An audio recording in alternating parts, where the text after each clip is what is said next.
a nationwide search for the greatest home cooks in America. MasterChef! MasterChef! Just 20 earned the right to wear the coveted white apron. Some have risen to new culinary heights.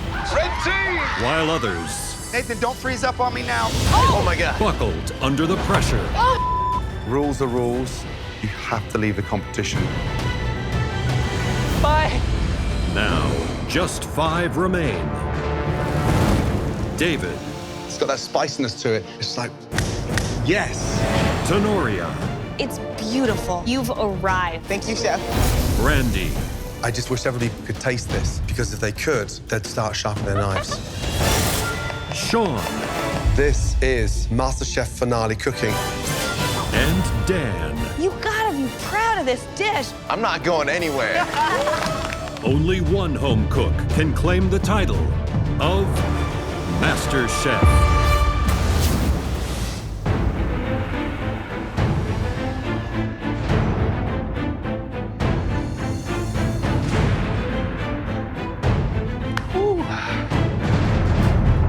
Welcome back, guys. I'm in the top 5, killing it in the MasterChef kitchen. Let's go. I am just a server from North Carolina, but now I see the light at the end of the tunnel. Only 4 people in my way to get that $250,000 in the MasterChef trophy. I'm trying to make my dream happen. Now, throughout this competition, you have worked with chefs that are the absolute top of their craft. But we've saved a very special guest judge for our final 5. This chef is a culinary all-star. He's perfected his training with some of the world's greatest restaurateurs. He has since built and runs multiple restaurants across America. Please welcome Chef Richard Blais. Yeah! What's up? Welcome. Good to see you, man.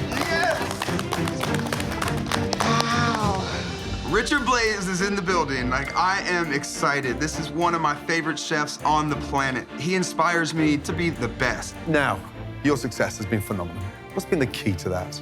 Well, I mean, I think it's respecting tradition, buy great ingredients, and then make it beautiful. Is there a sense of authorship? Now, tonight, you need to make us some incredible dishes to make us all feel incredibly proud and make some other very important people proud of you. Please welcome those very important people.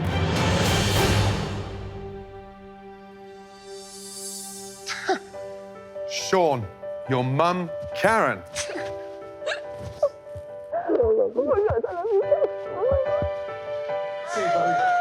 Brandy, your son, Mikey. Dan is your mother, Kim. Hey, Mama. Hey, baby girl. Tenoria, your mother, Frankie.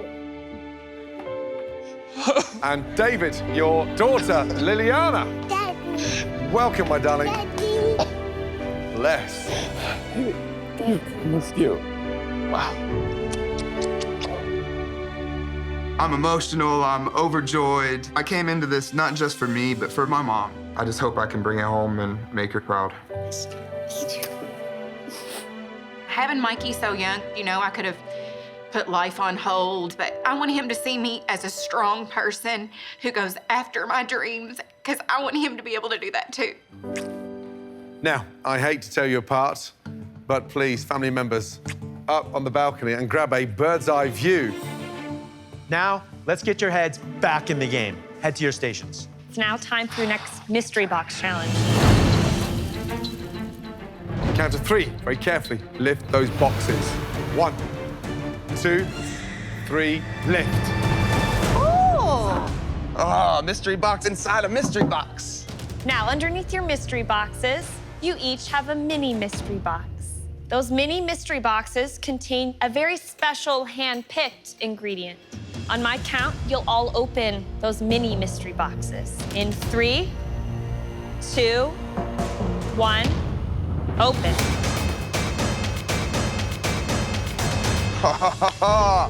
You all have a different single ingredient, hand-picked by the people who love you and know you better than anyone. Brandy, you have corn on the cob. Sean, you have Parmigiano Reggiano. Dan, you have blackberries. David, you have cherries. And Tenoria, you have peaches. That is so exciting in Tennessee. We cook with peaches a lot. There's so many things I can do with peaches. Mama knows what she's doing. She's giving her baby girl an advantage. You'll have 60 minutes to transform your single ingredient into a stunning MasterChef-worthy dish. Obviously, with one ingredient, that staple pantry box is more vital than ever. 'Cause that's all you're gonna get to work with tonight. The winner will receive a humongous advantage. Now, you may have noticed that the front station is a little empty. Richard, it would be nice if you could show them what you're capable of doing with one single ingredient. Yeah, I'd be happy to, of course, yeah. Thank you. Are you all ready? Yes, chef. Lily, are you ready? Yes, chef. Your 60 minutes starts now. Corn, Mikey, corn. Happy, Richard? Yes. Great. What'd you grab? I grabbed carrots, a lot of carrots. I like that. Top 5. Now, all the family members came with one stunning ingredient, so we know that that is so difficult to make restaurant quality, MasterChef worthy. Now, we have Chef Richard Blaze cooking in the kitchen tonight. He's gonna be a huge inspiration. I'm really curious to see what he'll do with these carrots. Richard, Yes, chef. how's it going? Pretty good. I have 6 different elements of carrots working. Braised horse carrots, yellow carrot and shallot soubise, carrot top chimichurri, pickled carrots, some charred carrots, and raw carrot top salad. Trying to get a dish elevated with one ingredient, that's hard to pull off, right? It is. I mean, this is a challenging task. This is the real deal right here. Hi, Dada. Hi, babe. I'm feeling good, happy that my daughter's here. I'm gonna make a cherry tart with essence of cherry, and it's gonna have a cherry whipped cream. The reason I came here was because of my daughter. She really said she thought I was Master Chef and she believed in me, so I want to win for her. Right, Sean, Chef. why do you think Mum chose Parmesan cheese? She knows my obsession with Italy. Karen, do you think it's more about ingredients or Italian women? Ingredients now. Tell me about the dish, what are you doing? I'm gonna attempt an egg yolk ravioli with a homemade fresh ricotta on the inside, topped with a Parmesan sage cream sauce. Sean, good luck. Tenoria. Yes, chef. How is your dish coming along? It's coming along really well. I'm working on a grilled peach shortcake, peach and basil caramel sauce, a vanilla whipped cream, and a peach and basil salsa. So I'm really comfortable with peaches, but I want to get out of my comfort zone, bake a little bit. Tenoria, I can't wait to see what you come up with. Thank you, chef. Just over 15 minutes to go. Right, Dan, blackberries. Tough one to pull off. What are you doing? 3 blackberry turnovers with a blackberry whipped cream and then a blackberry and mint salad. You've cooked some brilliant dishes here. Why do you think you haven't won a Mystery Box Challenge yet? I don't know. I feel like since my mom is here cheering me on, I'm gonna do a better job. Dan, good luck. All right, thank you, Chef. All right, Miss Brandy. Yes. Now, what are you making? I'm making a corn gnocchi with a cream corn brown butter sauce and a grilled corn salsa. Is corn an easy ingredient for you to innovate? Absolutely not. My kids love corn on the cob, and that's the extent of it, and I've got to elevate it and make a MasterChef worthy dish tonight. All right, Brandy, good luck. Thank you. 5 minutes to go. Wow, exciting. I mean, really exciting indeed. Good, Richard. Look at that. He's gonna smoke his dish of carrots. So amazing. Daddy, 30 seconds remaining. Thank you, babe. Your last mystery box, and for one of you, an amazing advantage for the best dish of the night. Let's go. 10, 9, 8, 7, 6, 5, 4, 3, 2, 1. And stop, hands in the air, well done. Woo. Richard, that looks incredible. Please, bring that beauty up here. Look at that. Amazing. Wow. So what's under there? All right, so we have a pot roast of horse carrots with many textures of carrot. Carrots, how many ways? 6. So we have the braised horse carrots, a yellow carrot soubise, charred purple carrots, a carrot top, salsa verde, pickled carrots, and a little raw carrot top salad. Amazing. That looks great, right? Chef Richard's dish is definitely inspirational. It looks beautiful. The carrots in there are just gorgeous. He used them 6 ways in one dish. That's insane. Wow, that smoke as well just lifts it. So complex, even though the ingredient is so simple. Let's see if anyone came close to the bar that Richard set tonight.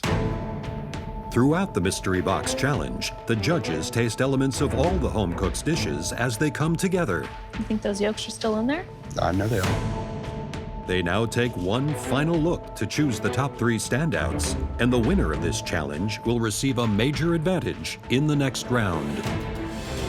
Nice, first dish we want to look at even closer. Please, step forward. Dan, let's go. I'm pumped right now. I'm definitely making my mom proud, making my friends proud, I'm making my fraternity brothers proud. I'm making all of North Carolina proud right now. You know, I'm a happy guy. Describe the dish, please, Dan. I have a blackberry and mint turnover with a blackberry mint fresh salad, blackberry gastrique, topped off with a blackberry vanilla whipped cream. Visually, it looks good. Love the color on that pastry. What did you brush on the top? What's the glaze? That was an egg wash made of 1 egg and a little bit of heavy cream. What did you marinate the blackberries in? Lemon juice and sugar. Pastry's delicious. You know, it's crisp, it's buttery, cream delicious. I think you've done the blackberries proud. I think you've done your mother proud. How does that look from up there? Yummy. Yeah, I mean, the boy's done good. Great job. Thank you, Well Chef. done.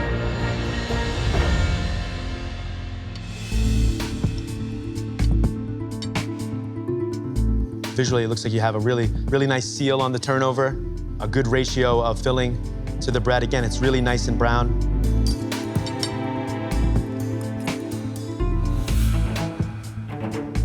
This is quite delicious. I love the dough. The texture serves you well because you have so many things on top of it.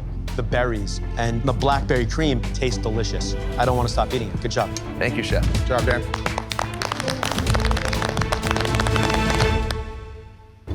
The second dish we want to examine further tonight is a pretty impressive display of many culinary techniques.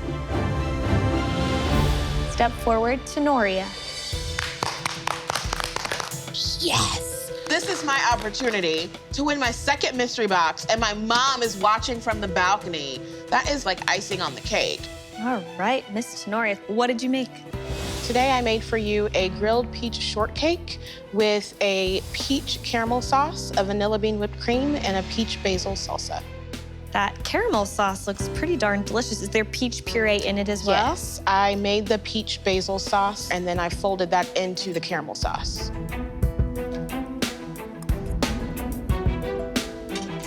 The sort of brightness and acidity from the fresh peaches and the basil really helped complement that caramel sauce. The biscuit was nice and buttery, they're flaky. I think the whipped cream was smart. Really nice effort, and I'm glad your mom, Frankie, chose peaches for you, because I feel like we get even more personality from you out of this dish.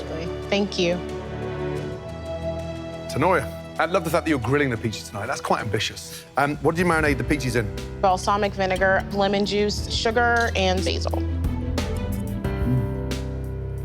Delicious. Really delicious. Shortcake needs a touch more cooking, a bit more color on there. Cream, delicious. Love what you've done with the peaches. Well done. Thank you, Chef. Thank you. Good job, Tenoria. Good job. So the third dish that we want to take a closer look at, it's an elevated, stunning MasterChef-worthy dish. I believe he's become the king of plating in this competition. Please step forward. Sean. I'm on cloud 9 right now. The first time I ever made homemade ricotta was from a recipe from Richard Blaze's book. And right now, on Chef Blaze's first night with us, I'm gonna impress him with this one. All right, so Sean, what is this dish? An egg yolk and fresh ricotta ravioli with a sage cream sauce, balsamic reduction, crispy sage leaf, and crispy Parmesan chip. What should it look like when I cut into that ravioli? Well, it's gonna ooze because of that egg yolk. You guarantee that I'm gonna cut into this ravioli guarantee and it's gonna ooze this egg ricotta mixture? I guarantee it. I guess we're gonna find out. Yes, chef.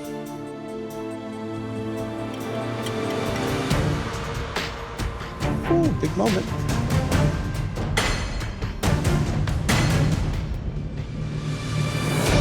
Beautiful. Well, you're an honest man, huh? Yes, chef. Let's see if the taste is as good as the texture. I love the texture of the yolk and then the silkiness of the pasta itself. I'm not a big fan of, the fried herbs, except when it comes to sage. Awesome. I think this is just an absolute lovely dish. Thank you very much, Chef. Sean, why raviolis? I love raviolis, but I've never made an egg yolk ravioli. How long do you poach them for? Just about 90 seconds. I know with egg yolk raviolis, you're just cooking the pasta dough. You're not cooking the internal. Yeah. Sean, it's delicious. The ricotta is adventurous. The egg yolk, sumptuous, rich. It doesn't need the vinegar. Okay. But here's the thing. You're just getting stronger and stronger. If you continue cooking like this, Sean, it's gonna be tough to stop you. Thank you, Chef.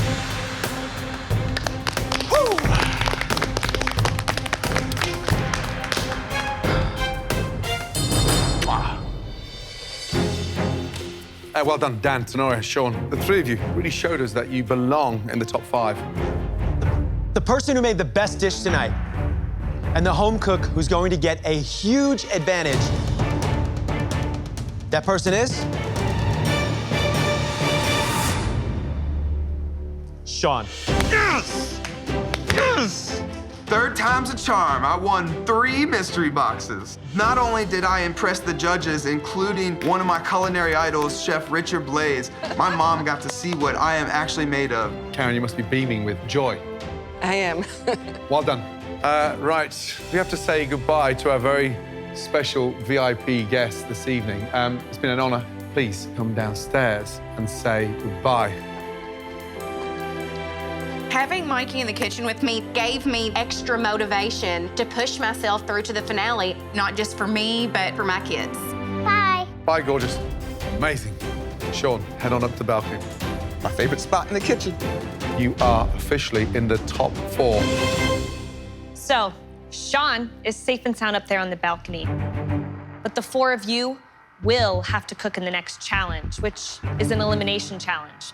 That means one of you will be going home tonight. Now, tonight, you're going to show us what you can do with the world of food at your fingertips. The MasterChef pantry is packed with anything that a chef could dream of working with. Grab up to 20 ingredients to make anything you want. Nice. This competition is close to the finish line, and I want to see what you can do with no constraints. We're giving you full creative freedom tonight. You guys need to think big. You'll now have 60 minutes to make us a MasterChef-worthy dish. Is everybody ready? Yes, Chef. Your 1 hour starts now. 20 ingredients, not 21. Oh, Lord, Lord, Lord, Lord, Lord. To have my daughter see me lose the mystery box, I'm really fired up. So right now, I'm bringing the heat. We gotta make something beautiful. Sean made ravioli in the previous challenge. I just want to show the judges that he's not the only one that can make great handmade pasta. Anything we want? This is an awesome opportunity right now. We can cook anything. I really want to make an Asian-inspired dish. There's no salmon. I need some fish. So I just grabbed the first fish I see. It's trout. Not sure how I'm gonna make this work, but I'm gonna give it a shot. David, good? I'm so good. 55 minutes remaining. Now, stop the clock. All of you, stop there. Come on. We're never gonna make an elimination challenge that easy. Oh, God. Come on, please. Now, you each got to grab up to 20 of your dream ingredients, but technically, we never said who would be cooking with which basket. Tonight, you will each be cooking with someone else's dream basket. And those ingredients you just picked out could soon be someone else's nightmare. I'm distraught because my basket is so amazing. It's not just getting a bad basket. I'm mad that someone's gonna get mine. And the decision of who will get which basket is up to Sean. Thank you. Right, Sean, head on down, please. Yes, Chef. Inspect every one of these baskets, then move them around. I am pumped right now. I am in complete control. I get to throw everybody off their game. This is my chance to fire some shots. Hi, Tenoria. Hello, love. What is in that basket, Tenoria? I have some crab and shrimp to make deconstructed jambalaya. Deconstructed jambalaya. Getting fancy. There's some crab in there, there's shrimp in there. Who's got the skill? It's definitely gonna take some work. I'm gonna give this one to Dan and see how he can finesse it. Right, Randy, that basket looks exciting. What's in there? Rack of lamb, oranges, Wow. thyme, beef stock. Beautiful basket. It's kind of a tiny rack of lamb. I'm wondering how they're gonna handle that. Sean has picked up Randy's basket. Where's he going? There you go, Tanoria. Tenoria. Rack of lamb. I think that she might overcook it. Wow, okay. David, what's up, Vegas? Got some shrimp, crab, flour. Got some parm in here. This one is actually a good basket. Obviously. He's got the high-end stuff in here. I'm wondering how this person's gonna work out of her comfort zone. There you go, Brandy. You're in control. Dan. Dan, what's in there? Kohlrabi's. I got some rice, I got some ginger, and a lot of other surprises. Nice. Is this some packaged smoked trout, Dan? Is this your only protein? Yep. Oh, you made my job easy. It's a pretty bleak basket. There's not a lot in there. This one's going to David. All right. I knew that. Why you wouldn't give it to Brandy? I know David gets easily frustrated. My main goal today is to throw David off his game, get him so flustered that he cannot come back from it. Sean, what's your thinking? I want to win Vegas first. That's why I gave David the toughest basket. You don't make a lot of sense, brother. I'm just saying you don't make sense. Dude, it's a competition. You've been playing your strategies the whole time. You're an idiot. Idiot. Personal attacks, David? You're gonna get mad like that? I That's am. all right.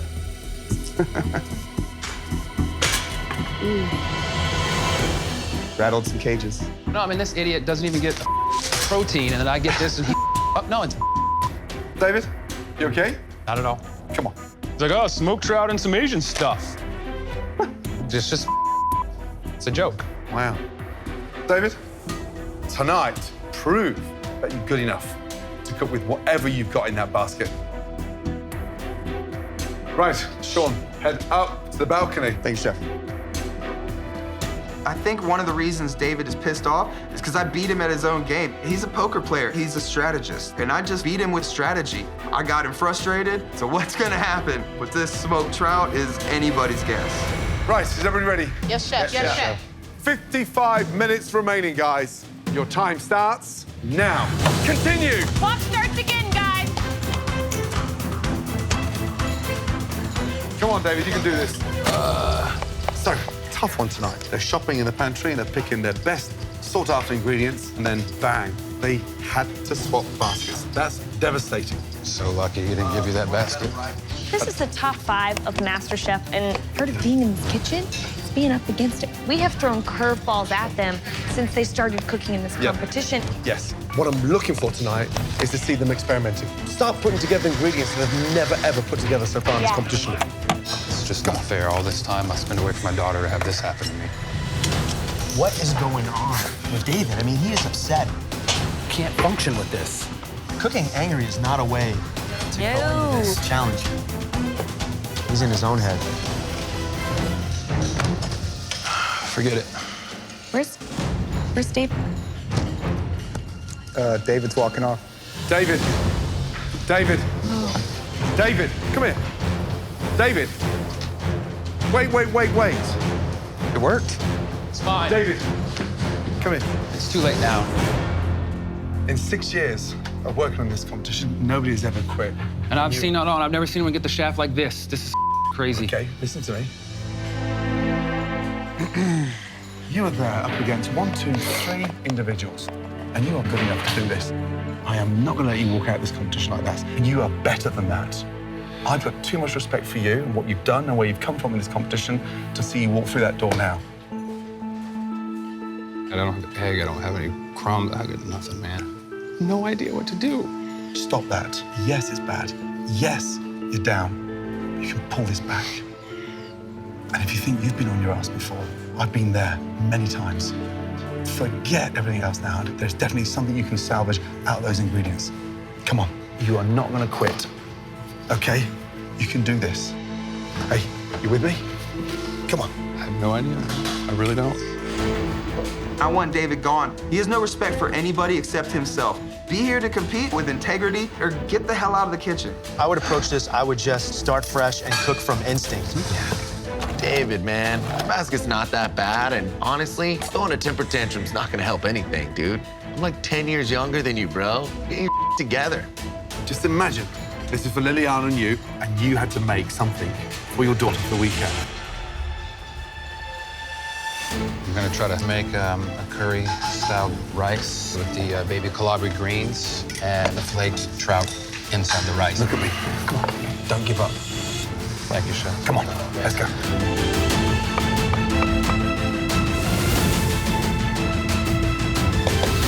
We are just under halfway, guys. That's some paper-thin pasta, Brandy. Good job. Thank you. Last roll.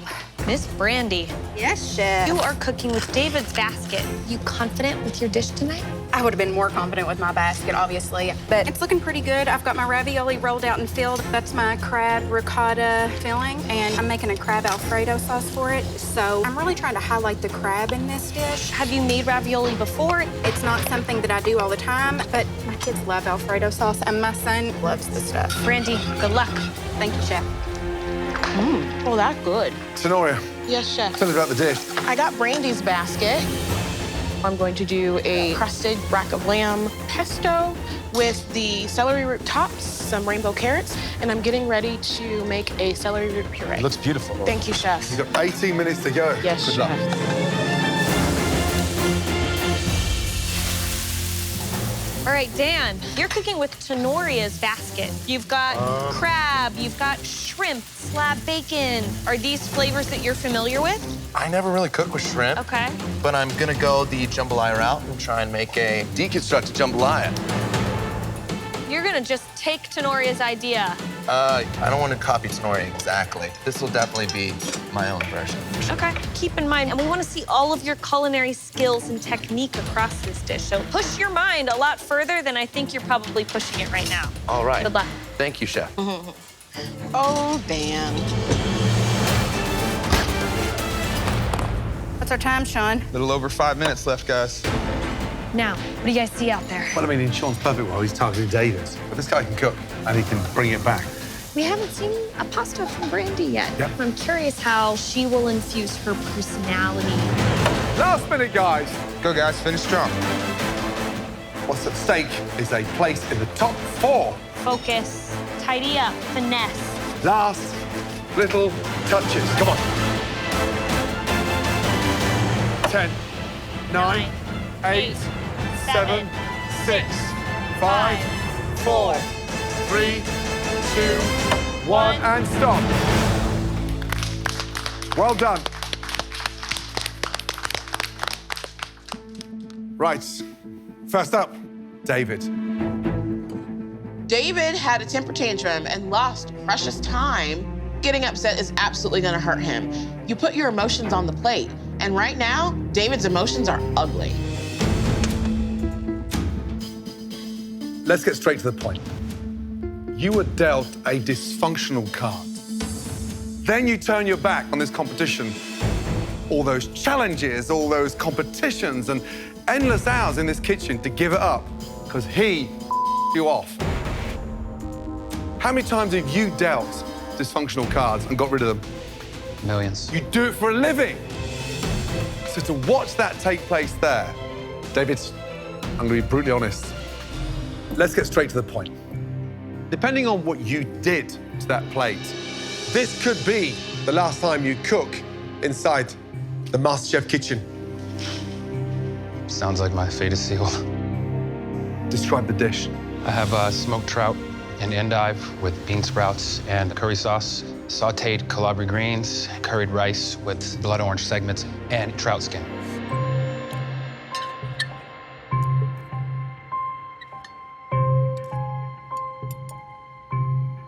Here's the thing, it needs a bit more acidity. Don't be scared of using that ginger in there. I love what you've done with the greens. Rice, seasoned delicious, cooked properly. But I don't know what the dish is. It's just a bad plate from a dysfunctional basket. I'm glad you didn't leave this competition. And whatever the result is, cut the crap and get in the game. Chef.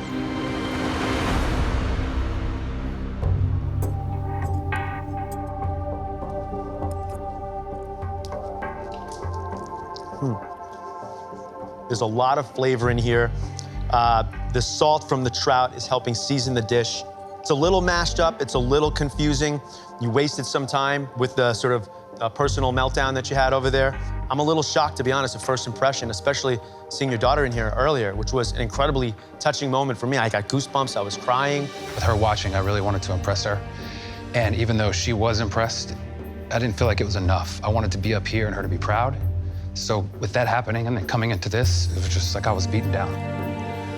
You know what? Now we're getting to it. That makes sense. Now you're being honest. Listen, I think you got a challenging basket. The sign of a great chef is taking that challenge and running with it and creating some great, delicious food. But all in all, it tastes better than it looks. Thank you, Chef. David does not deserve to be here. He has not earned my respect. And whether he leaves or not, which it looks like he's on his way out the door, I definitely accomplished my mission. He's not gonna be the same after this.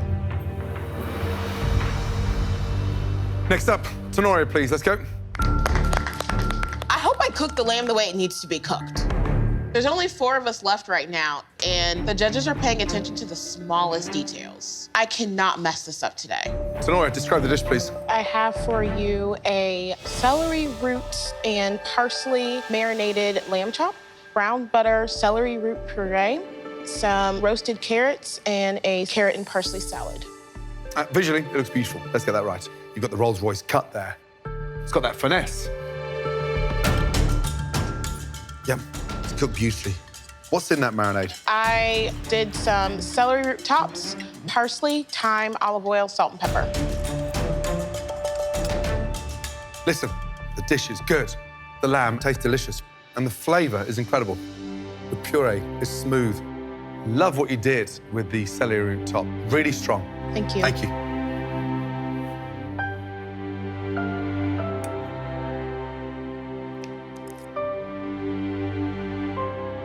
Lamb is delicious. That rub that you put on the chop is great. I love the sweetness and the earthiness from the carrots and the salad. I get you on this dish for sure. Thank you, Nice Chef. job. Thank you. Good job, Soria. So the next home cooked dish we want to try? Brandy. I think I've made a really good dish, but this is the MasterChef kitchen, and these judges might not feel the way I feel. So on the one hand, I'm confident, but on the other hand, I'm scared to death. I made a ravioli stuffed with crab, ricotta, basil. In the Alfredo, I have the Parmesan cheese and cream. And then on top, I made a fresh salad. Where is this inspiration coming from? My 10-year-old son loves crab legs, so I wanted the crab to be the star. I wanted pasta to take the back seat and you to really taste the filling. Technically, the dough should be so thin that you can read a newspaper through that dough. Let me see if I can see that. Look up, I can see right through the newspaper. You know what the headline is? Great pasta.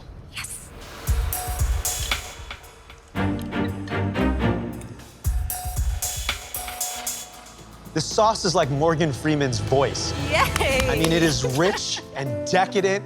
I just want a jar of that sauce to take back to my room. Well done. Thank you, Chef. Visually, the dish looks stunning. Is there cheese in that sauce? There is. There's also the seafood stock, heavy cream, butter, salt, and pepper. Wow, such delicate flavors. Brandy's delicious. It's the kind of dish that you want the second, the third, the fourth mouthful. Bloody good job. Thank you, Chef. Well done. Good job, Brandy. Last up, Dan. Oh my gosh, Dan's deconstructed jambalaya. Gee, I wonder where he heard that from. Yeah, from me. Come on, Dan. All right, Dan. Now, you had the basket from Tenoria. Yes. What did you end up making tonight? I did a deconstructed jambalaya with cilantro rice, jalapeno creamed corn, a crab, bacon, pepper jambalaya, and Creole seasoned shrimp with gremolata. And what do you like about jambalaya? Honestly, Chef, I haven't really eaten it that many times. Okay. Why make jambalaya if you don't have too strong of a connection? Is it because you heard Tenoria just say it when she was describing her basket and it got locked in your head? No, honestly, this dish I created by following my palate. Tenoria. Yes, Chef. What do you think of Dan's interpretation of the ingredients in your basket? That's the direction I was going in.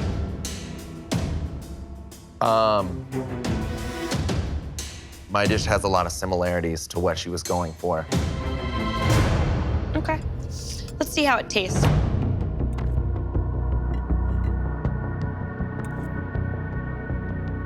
The shrimp is pretty nice. Not overcooked, not undercooked. The creamed corn is fine. Overall, I wanted more Dan identity on a plate. And my big concern is that to get into the top 4 is just not good enough.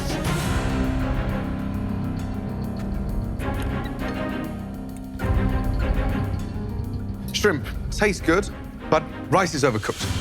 It's mush, it's bland. And gremolata doesn't go with this dish. It just doesn't make sense. Here's the thing. I've seen you cook dishes with less time better than that. And that's what disappoints me. I'm so frustrated. I did everything I could with these ingredients, and it was definitely not my wheelhouse.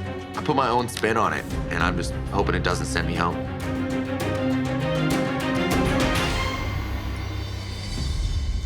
It's an extraordinarily tough challenge. But tonight, there was one particular home cook that we feel really grabbed the challenge. Congratulations, Brandy. That was a stunning dish. Nice job. Thank you, Chef. Well, home cooks, this is an elimination challenge, and someone is going home. David, Dan, please come down to the front.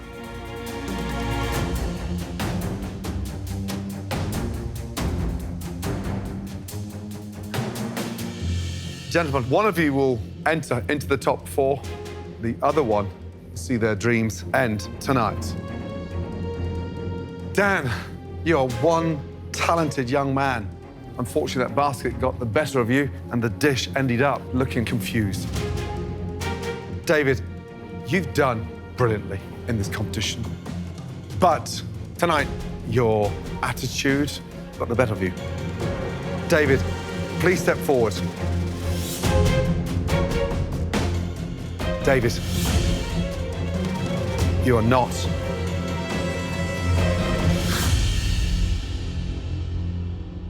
going home tonight. You're into the top 4.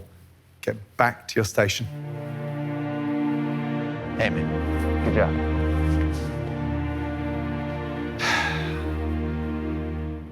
Dan, you've done well. Keep your head up high.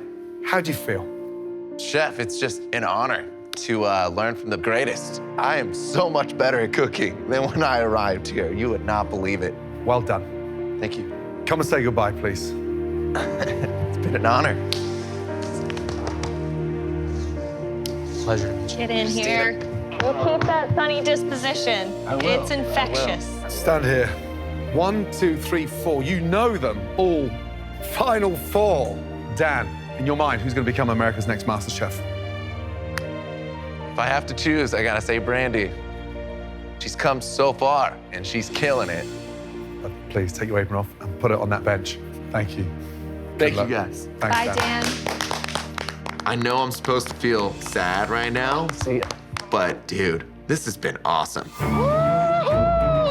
I came in here as Dan the frat guy. The best way to turn your lady on is to turn your stove on. And I was Dan the testicle man. Didn't like that one. Dan, how'd you feel? Just got balls, Chef. It's pretty self-explanatory. And now I'm Dan the chef. Love the color. The impact was lovely. It's delicious. Well done. Thank you, Chef. Cream cheese crust. Yes. Yes. I learned so much, and I made it in the top 5. I'm like a totally different Dan. And I'm just excited to go out in the world, get a new girlfriend, and cook her a 3 Michelin star dish. It's gonna be awesome. Next time, the 4 best home cooks in America Red team, blue team, our food critics are arriving. take on the season's most intimidating challenge. Holy.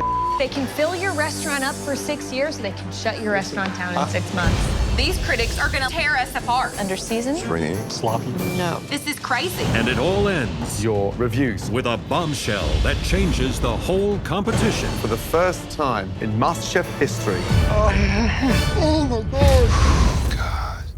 One potato, two potato. Previously on MasterChef, Who will get which basket is up to Sean. a twist in the elimination test pushed David Forget it.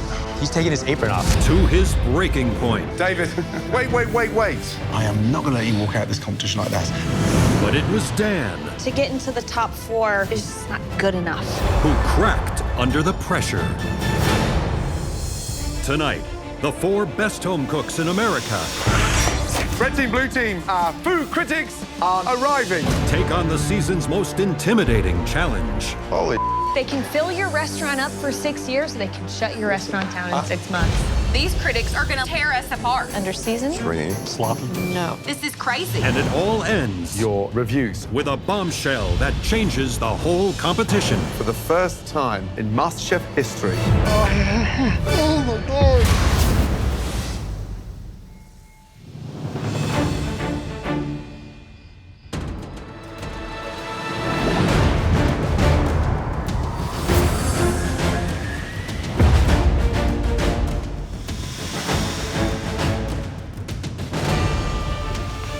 I cannot believe I've made it all the way to the top 4 in this competition.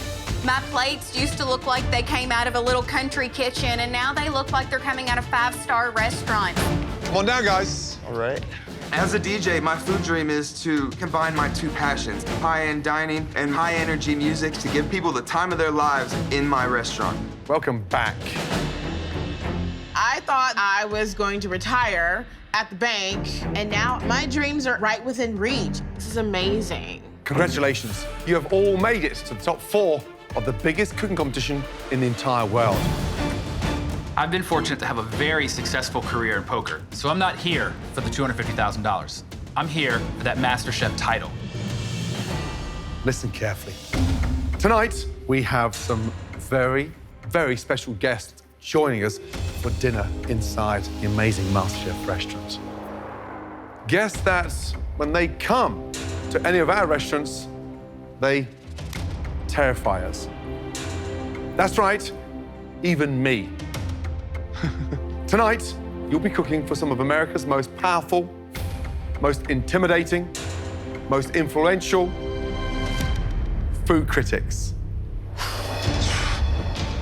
Tonight's food critics, they come from the heavy hitters. New York Magazine, Wall Street Journal, The Washington Post, Vogue. And if you thought we were tough on you, our opinions will seem like a bedtime story compared to how these critics will review your dishes. Wow. But you won't be in it alone, because you'll be cooking in 2 teams of 2. Brandy, because you won the last challenge, you now get the crucial advantage of picking your teammate. You can stand over here, please. I know that if my team loses, whoever I pick, I'm probably going to be facing this person in the pressure test. I could give myself an awesome advantage right now, or I could stab myself in the foot with my choice. I want someone that's strong. I want someone who knows flavors, who knows plating. I want someone who's gonna help me make a phenomenal dish. So I'm choosing Sean. Wow. Yeah. Please, step up and pick up your aprons. I've seen David upset in this MasterChef kitchen more times than I want to. I can't let that happen tonight, because if he loses his cool, one of us will go home. Tonight, we will have 17 of America's most powerful food critics.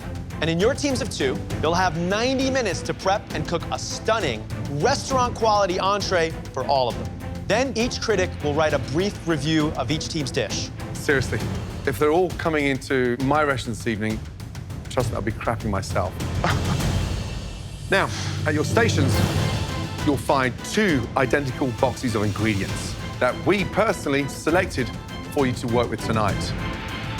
Are you all ready? Let's do this. Because your 90 minutes starts now. Let's go, let's go. Ooh, let's see what's in this box. Oh, wow, look at this. Oh, man. Oh, we've got some beautiful proteins in here. I see some duck, I see some lamb, I see some halibut. This halibut looks really nice. Yeah, I like the halibut too. Is there something we can crust it in? Hazelnuts. I love duck. Duck to me is like the pork of the sky. Yeah, that skin has got to be on point. I'm liking this purple cauliflower too. Like that It would. adds so much color. Yeah. There's the purple Yeah, asparagus. let's do like a little study in purple. I see my favorite polenta. Let's do a polenta cake instead of that. We have to do it creamy elegant. Yeah, we don't want a mush on a plate. A really we take it and nice. make a nice polenta cake. Okay. Parsnip puree, cauliflower puree. It's That'll gonna be be beautiful. so bright on a plate. You ready? Red team. Let's rock do this this. thing. Woo! 5 minutes gone. Start working out the timing and making sure the execution is perfect. Let's do this. You get that reduction started, I'm gonna get started on the polenta. I'm gonna do both cauliflower at the same time. Good, good, good. That'll save time. Wow. The most daunting challenge. Every table in there tonight is a critic. You know, we always say in the restaurant, treat every plate like it's food critic. Yep. Tonight, that's literally the case. Can you imagine food critics loving this dish? That's it. That means we made it. They can fill your restaurant up for 6 years, or they can shut your restaurant down in 6 months. Both boxes have the identical ingredients, but there's 2 proteins there that I would give my right arm to cook. Those look nice. Yes, they do. The lamb and the duck. Seriously? No.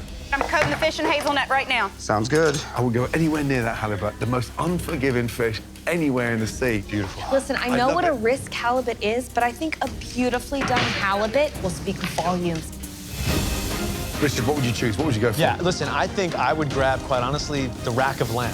The duck is challenging because a lot of young or novice cooks, they undercook duck. Yeah. David, how's the duck looking? Yeah, I gotta regulate this temperature. Make sure you get that duck skin so incredibly crispy. Low and slow, baby. Low and slow. 35 minutes gone. 55 minutes remaining, guys. Let's go. Brandy, I think I'm good on this. Yeah, Should be that's more than good. enough. Killing my time on these cranberries. All right, cauliflower's in. This polenta cooking liquid has got to come to a boil. Sounds like you're moving fast. Almost done with these Brussels sprouts. Whew. I'm about to start on my purple puree. Duck is rendering nicely. Red team, blue team, whatever you do, don't look up on the balcony. Our food critics are now arriving. Wow, wow. Jeffrey Steingarten from Vogue. Holy Brett Cracklow from the Wall Street Journal. Eddie Lin from the Los Angeles Times. Insanity. These food critics are spread out across the whole balcony. Focus, Tenori. Don't let it get you out of your zone, though. Crap. This is a big deal. Adam Platt from New York Magazine, Larry Olmsted from USA Today and Forbes, Stephanie Corden from the Huffington Post. Leslie Suter from LA Magazine, Tim Carmen from the Washington Post, Bethany Jean Clement from the Seattle Times.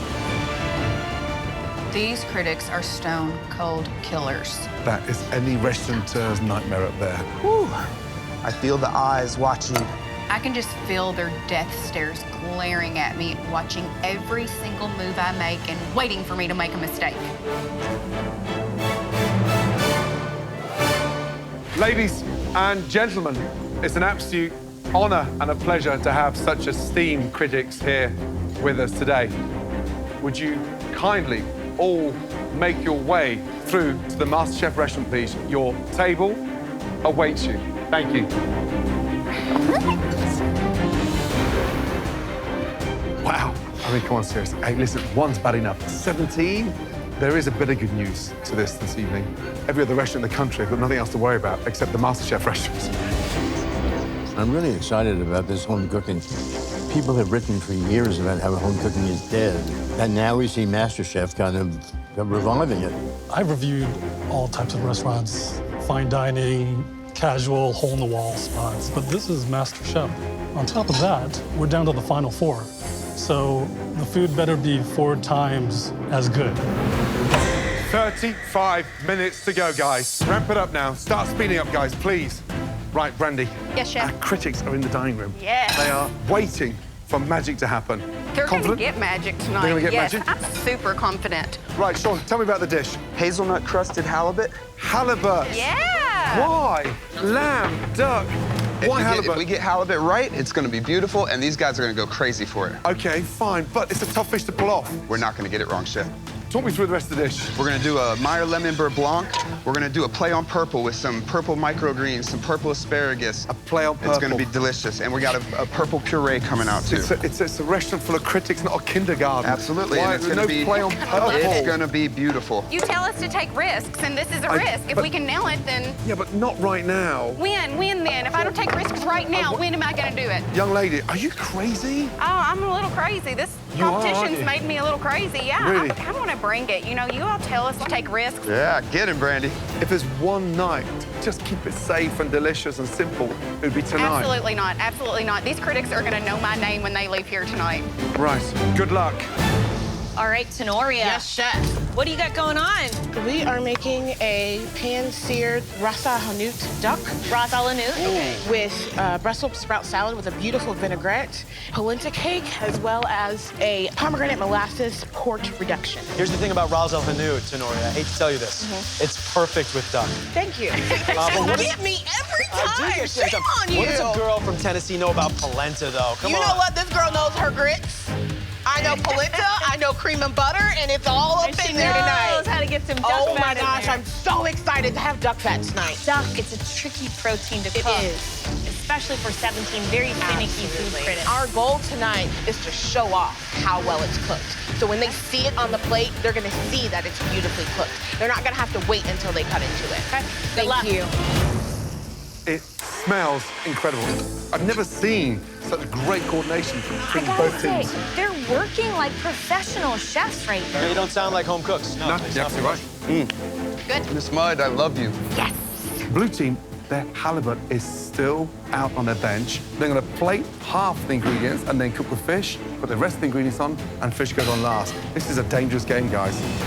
I mean, they have to cook the fish at the last second, so. Last second. That's just the nature of cooking fish. Perfection. Red team, they have a critic dream dish, a duck dish, because the critics know how hard that is to pull off. Duck is rendering nicely. Wonderful. You know what I love about the sound of the red team's dish? It feels like them. It feels homey like Tenoria. Yep. It feels elegant like David. I think it's gonna be stunning. Guys, coming up to 15 minutes to go. Yes, chef. Start executing your plates, please. All right, we gotta go. We gotta go. Is it time to drop the cranberries? We've got to get those cranberries in there. All right. Everything okay over there with plating?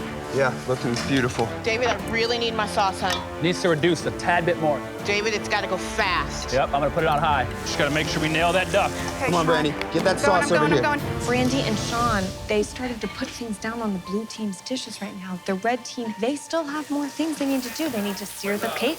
They need to slice the duck. David, give me an ETA on the duck. What's the rest time? What's the slice time? First ones will be ready to get sliced, and they're all staggered, so by the time I slice them, they'll all be coming ready. I got them in order. I'm worried that the red team is underestimating what they can accomplish in these last 10 minutes. Raw. Just calm down. No idea what the is happening. It's 5 minutes to go. There's no way they're going to get these plates done in time. That's nightmare. David, chill out, dude. This one might be a little underdone, too. The rest of these feel pretty good, David. Wow. I've got quite a few good ones. We just need to recover on those other ones. 3 minutes remaining. Blue team, you've got to get your halibut on the plate. Yes, Brandy, chef. bring it. I'm bringing it right now. Here we come. Oh, my God. Oh. Right behind you with the sauce, David. How's the duck looking? Duck looks good. The ones Good. we got. Keep going faster. Go faster. If they don't move their ass, at this rate, there'll be food critics without dishes to critique. 1 minute, guys. Let's go. Finish your plates. Good job, Brandy. I gotta get in here. Okay. Here, try me. All right, David, I'm going with almonds. You go behind me and clean plates. You got it. Come on, guys, please. Finishing touches now. Here we go. 10, 9, 8, 7, 6, 5, 4, 3, 2, 1. Stop. Well done. Sorry. Oh, Brandy Mud. We did it. You're good. It's You're the duck. good. The duck. You almost went there, but I would have knocked you out if you did, so we're good. Well done, guys.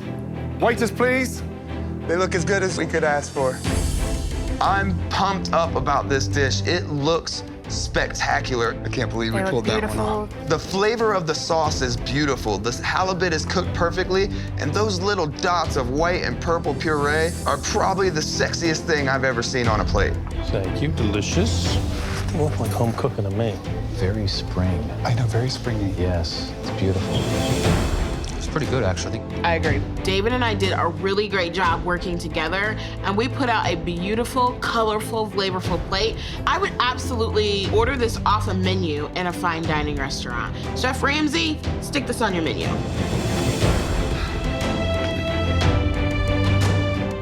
Ladies and gentlemen, welcome to the MasterChef restaurant. I don't think across 25 years of cooking, I've ever welcomed one critic in, let alone 17.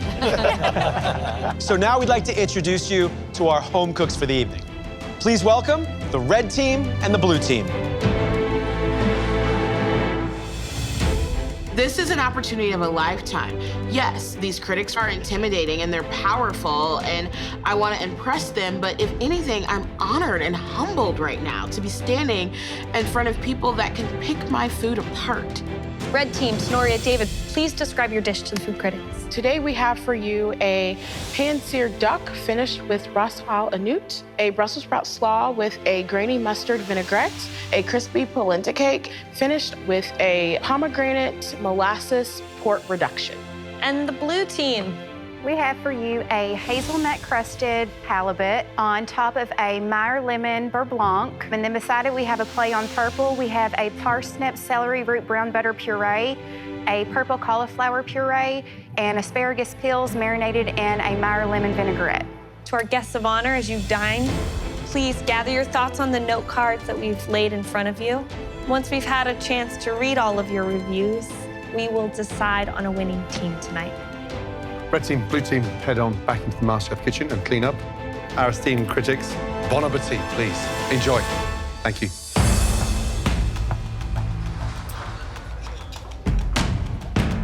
It's a little scary. Yeah, no smiles whatsoever. Yeah, I don't think I can charm them to victory. We definitely killed that. I mean, we got our plates pretty much as close as we could get them to the way we wanted them. Right, let's start off with the blue team's halibut. Let's see what we've got here. Got a nice crisp cut there. It's beautiful. Just the way you want it. Wow. I think the fish is cooked beautifully. It needs a touch more seasoning.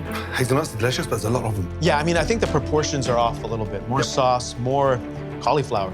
It's gonna be interesting to see what the critics think.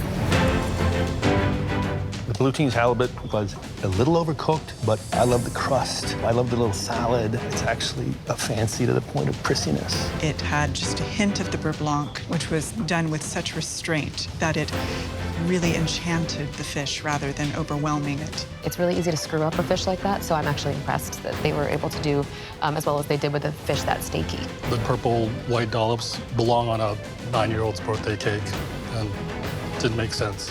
Now, red team's duck. Now, that duck was set up for success.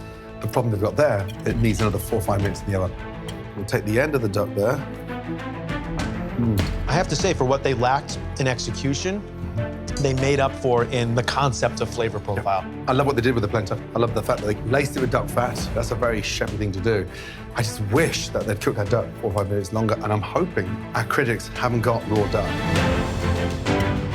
I love the fact that the duck was rare and decadent and sexy. Had they jazzed up the seasoning perhaps a little bit. But I have to say, this plate all came together very nicely. I feel like I've seen a dish like this many times.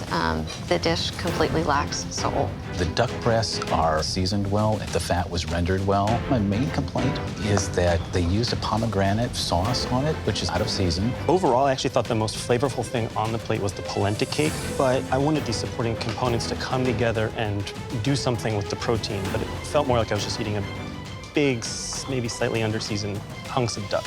I still think it's 2 very strong efforts. I think it's still either team's game at this point.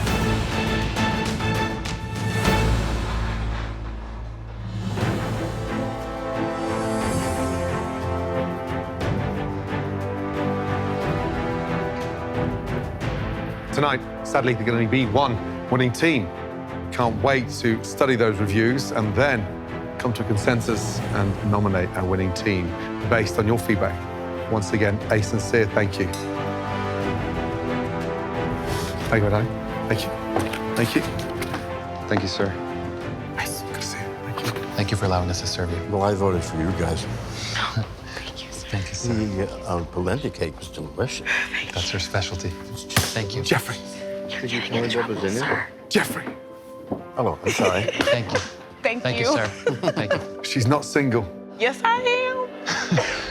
All of you, please follow us into the MasterChef kitchen. I am so full of anxiety right now. We just had 17 food critics taste our food. We've never been under this type of scrutiny before. So whoever wins deserves a spot in the top 3. Home cooks, both teams did a remarkable job tonight. But unfortunately, there can only be one winning team. For the first time in MasterChef history, in this year's finale, there will be 3 home cooks. Oh, man. God. One team won't just be safe tonight. They will be guaranteed a place in next week's MasterChef 3-way finale.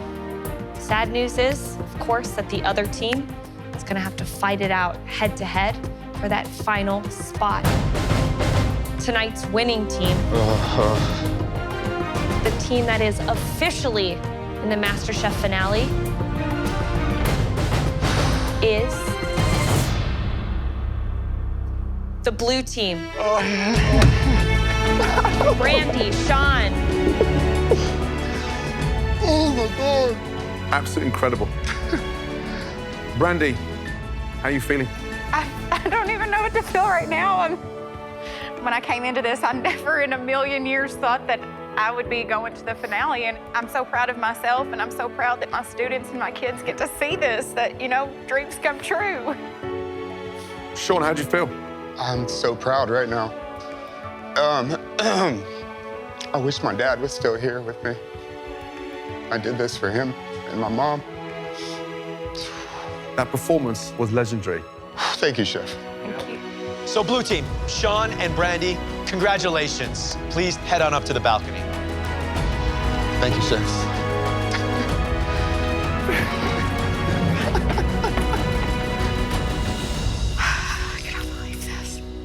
David Tenoria, you were defeated very narrowly tonight. The critics loved the idea, the concept of the dish, but the quantity of sauce, the cook on some of the duck, not all of the duck, those were just the little details that set you back and gave the blue team the edge tonight. Before we go any further, you each need one of these. It's David's fault we're in this pressure test. David's main responsibility was duck. I mean, it hurts bad. In this difficult pressure test, you'll be cooking with the most widely eaten meat in the world. And you'll be taking this phenomenal protein to a MasterChef level. Not once, not twice, but 3 times. You're going to have to replicate 3 of our favorite dishes, revolving around a classic protein that every chef loves to work with. Juicy, flavorful pork.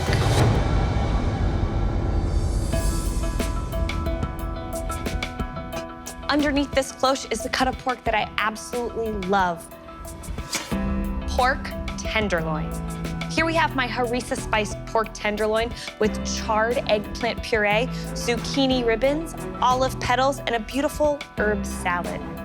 there is one cut of pork that chefs like me love more than any other because it's a moneymaker. Pork belly. My signature preparation of pork is braised pork belly with creamed onion, roasted fennel, butternut squash, and date and orange relish. I think there is one cut of pork unlike any other. A stunning double-cut pork chop. Looks good. Now, here we have my Chinese five-spice grilled pork chop sat on a bed of bok choy with sauteed Okinawa potatoes, pickled shiitake, and lightly dusted with that togarashi spiced Lotus chips. The technique on this pork chop needs to be executed perfectly, or your dish will be a travesty. All right, you will have just 75 minutes to complete all 3 of our signature pork dishes. The finale is this close. Please head to your stations. I'm pissed right now because I feel like it's my fault that we're both down here. Now, me, someone I have respect for and view as a friend, have to battle because of my shortcomings. At your stations, you'll find all the ingredients you need to make our 3 intricate pork dishes. Sean and Brandy, final words of encouragement or good luck? Have fun. Have fun? Yeah. Seriously? It's fun down there. Right, David Tenoria, your 75 minutes starts now.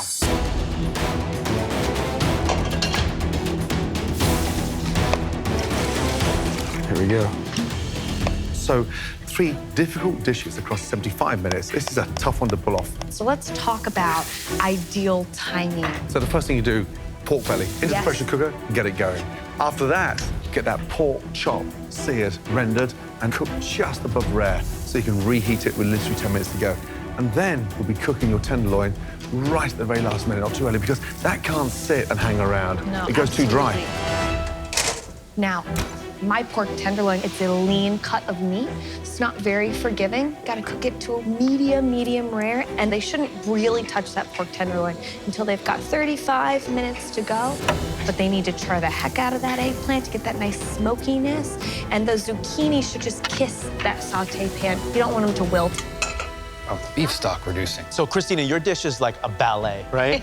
I mean, there's so much finesse involved. Mine's more like a rock show.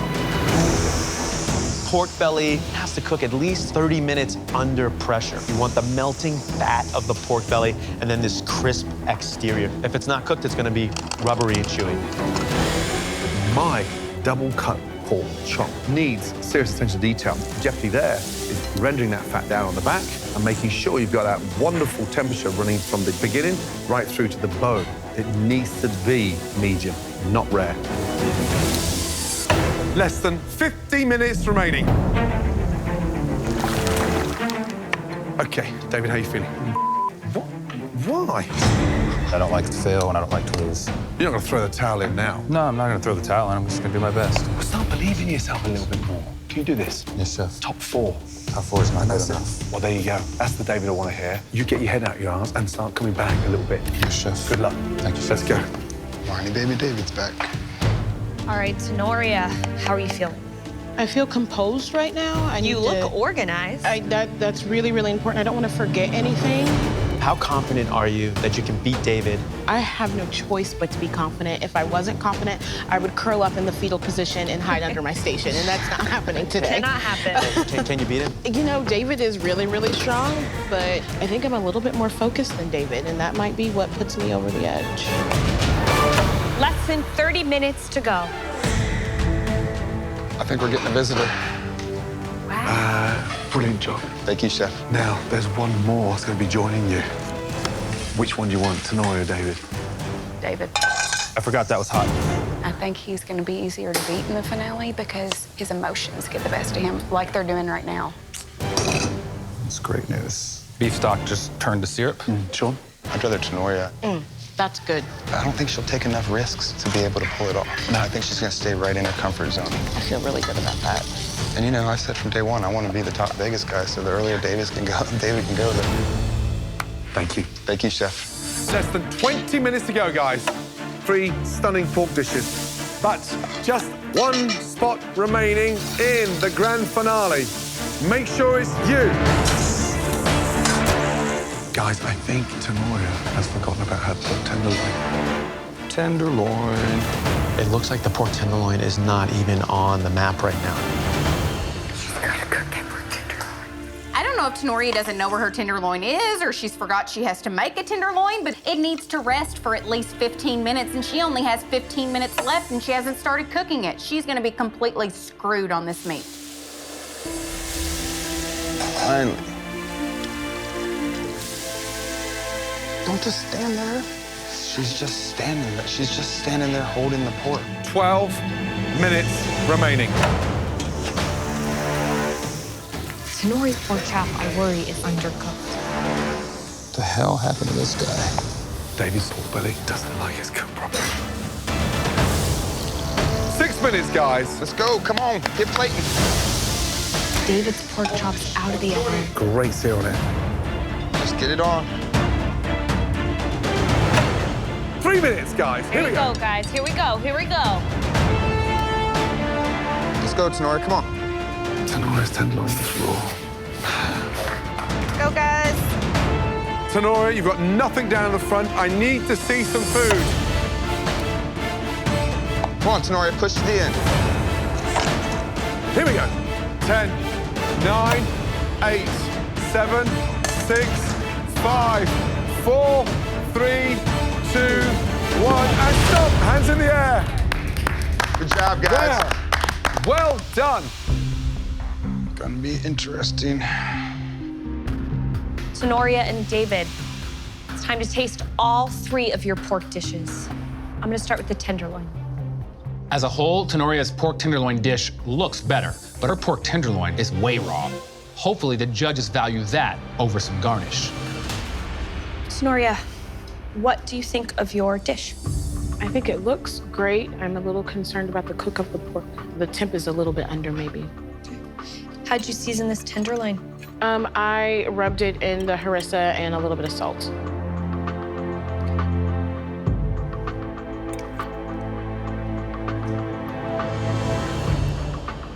David, how do you feel your pork tenderloin dish came out? The dish is missing the eggplant puree and the garnish, the chive, and the other herbs. Other than that, I'm happy with the rest of the dish. The cook, I think, is exactly where I wanted it to be.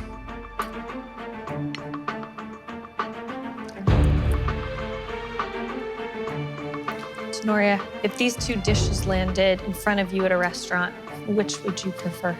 I would not be as appetized for David's. It doesn't look like it's a dish that I'm excited to eat. And I'm not really excited about raw pork.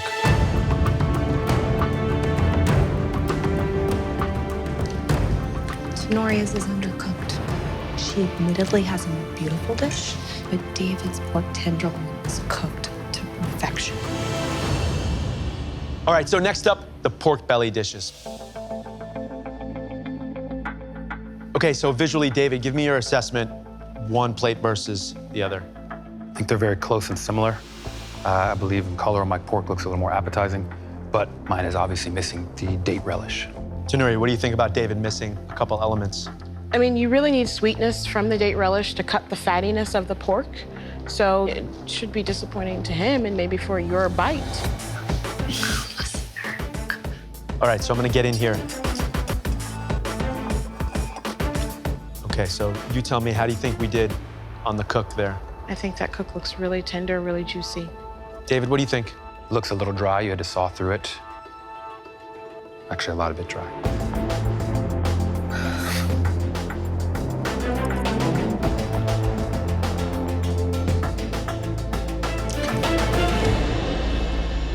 All right, so David, what am I to expect when I cut into your pork belly here? Nice crispy skin and a juicy interior. So, Tenoria, assess David's. Not as juicy as he expected. Juicier than hers. Oh my God. Oh my God, the tenderloin.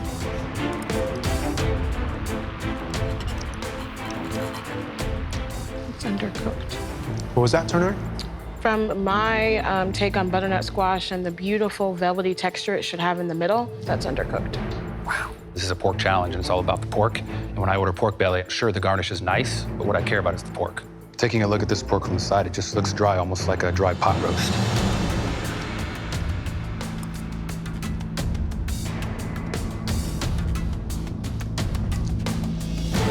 Neither of the pork bellies are perfect. They're both a little chewy. David's is a little bit more crispy on top, but David's veg is really undercooked. Tenoria's belly is a little more tender than David's. Next up, the double pork chop. Right, Tenoria, how long did you cook the chop for? Maybe 7 to 8 minutes in the oven. Let's go inside. So I'm looking for a nice medium throughout. But with the raw fat on the back of the chop, I'm expecting the center to be undercooked. Okay.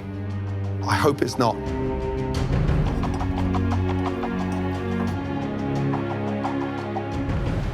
Looks really good. What do you think? I do get the sense of medium, and it's extremely juicy, Chef. Thank you. David, so we're missing the bok choy at such a critical moment. Why? There's no reason, no excuse other than just being panicked with everything else going on. Pork. How's that cooked? Perfect mediums, Chef. You confident it's cooked in the middle? Yes, Chef.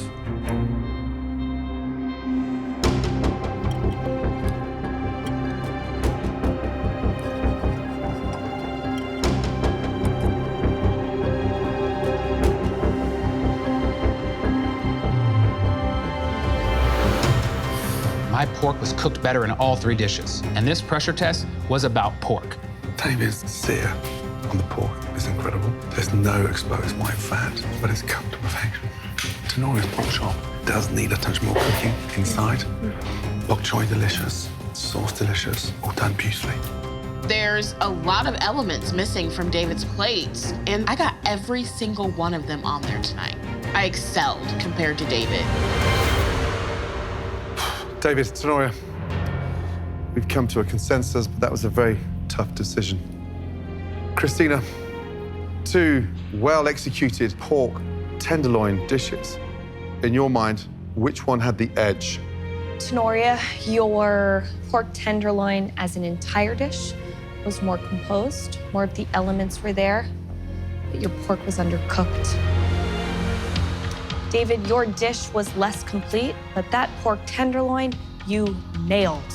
So your pork tenderloin got my vote. Thank you, Chef.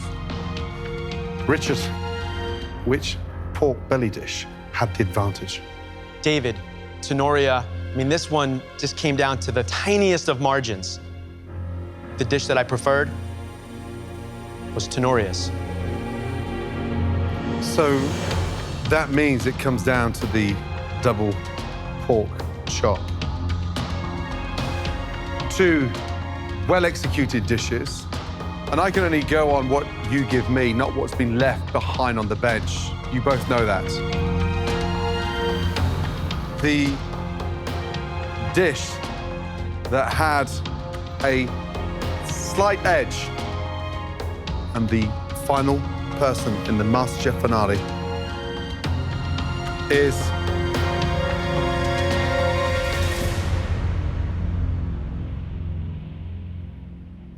David. Congratulations. You are now in the MasterChef finale. Just think of the ups and downs and what you've done in this competition. And now you've got one final cook-off. You up for it? I'm ready, chefs. And get your ass upstairs quickly. So sorry. No, don't apologize.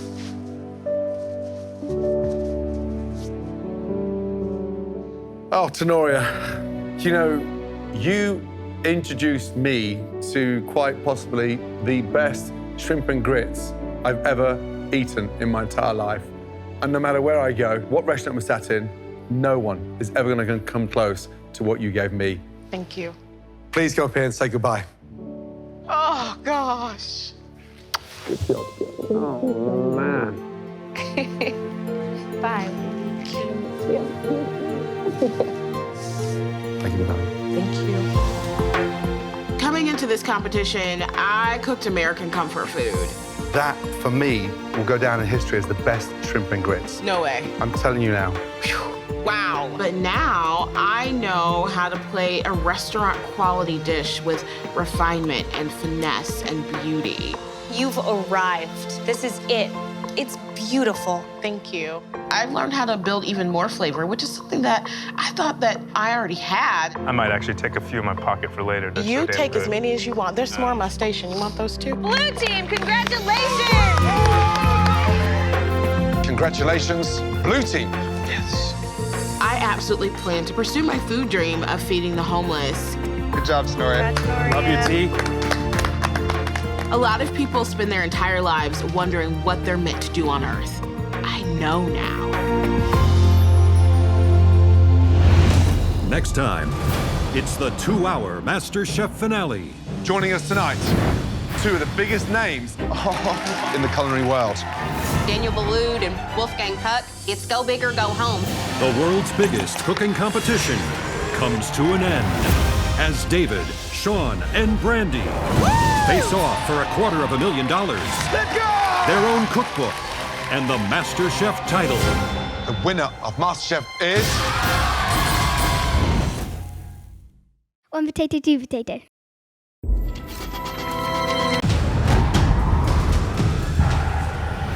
Welcome to the grand finale of the world's biggest cooking competition. 3 of the best home cooks in America will go head-to-head in the most intense battle of their lives. This is the culinary event that we've all been waiting for. The MasterChef finale.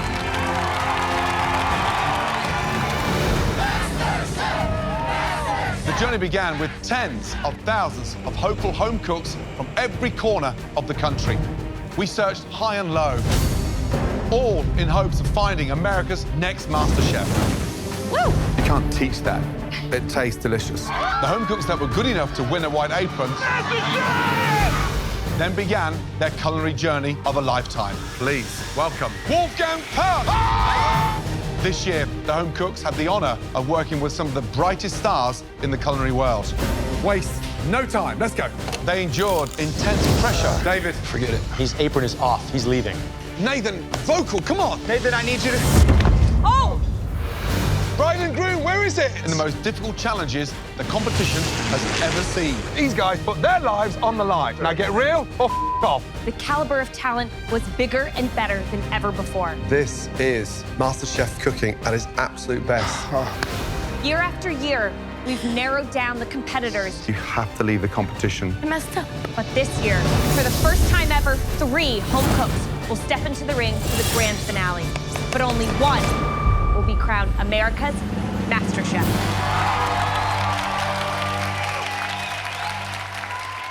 Now, MasterChef always raises the bar. And this year, for the first time ever, we sent all 3 contestants back to their hometowns for 1 week to create their final menus where their culinary dreams began.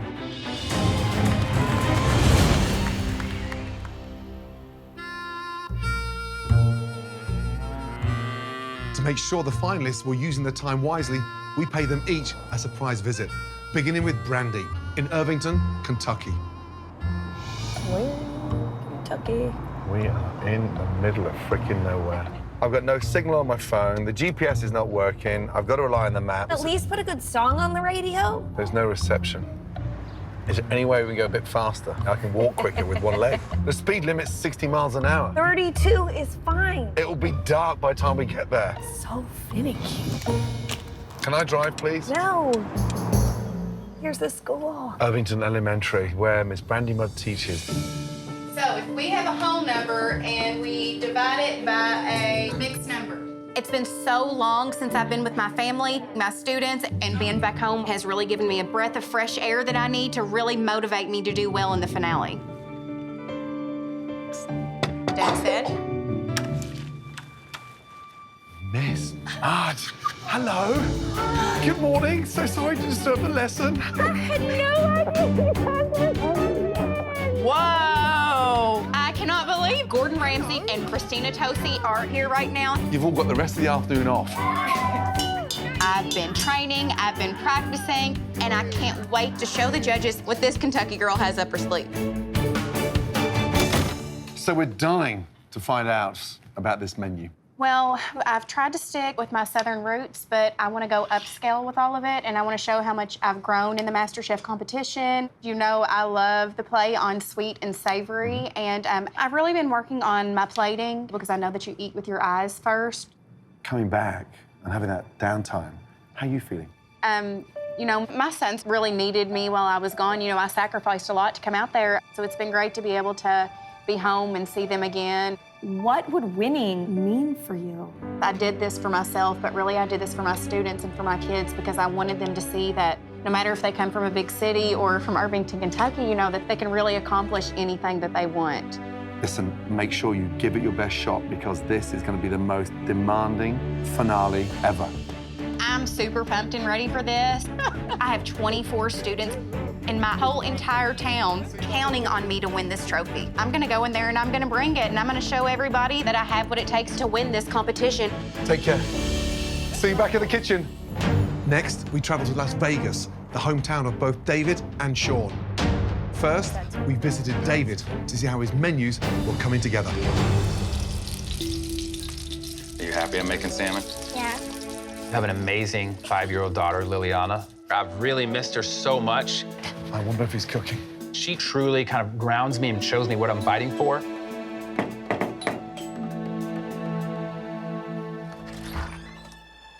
I had no idea you guys were coming. Let's go into the kitchen. I have been feeling stressed out, got a lot on my mind. So to have Gordon and Christina here with me, it's just so unbelievable. I feel like I'm dreaming. First of all, how you feeling? Feel good, a little nervous. Just been spending a lot of time with Liliana and just practicing. So why don't you give us an insight to your menu? You know, I start with seafood in my appetizer, so obviously I'm not gonna have seafood in my entree. That left me with maybe beef or poultry, and I want something light for my dessert, nothing too crazy. Okay. I just want to make sure whatever I'm doing, that it impresses you guys, and that's the thing. It's like everything I think of, I'm like, you guys have probably already seen it before, or it's nothing special, and I'm like, how do you wow the judges? Listen, you have to have a plan across each and every course. You know, it is the finale. You're one step away from realizing that dream. What's going to change if you win this? It'll kind of solidify me believing in myself, because like even still to this moment, I doubt myself, and I wonder, it's true. I'm like, did I get here because other people just messed up? You can cook. You know, you're in there for a reason. Don't doubt yourself. Thank you, chefs. There have been times where I've really doubted myself in this kitchen, and it really shook my confidence. But I really want to prove to myself and my daughter that I am the best home cook in America. I've got to do everything I can to create the best menu of my life. Keep that head up high. For our final stop, it was a short drive across town to Sean's house, where we were curious to see how he was preparing for the biggest night of his culinary life.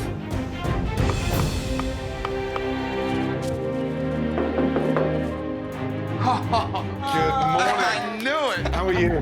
How are you guys doing? Smells good. How are Great to see you. Ah! Wow.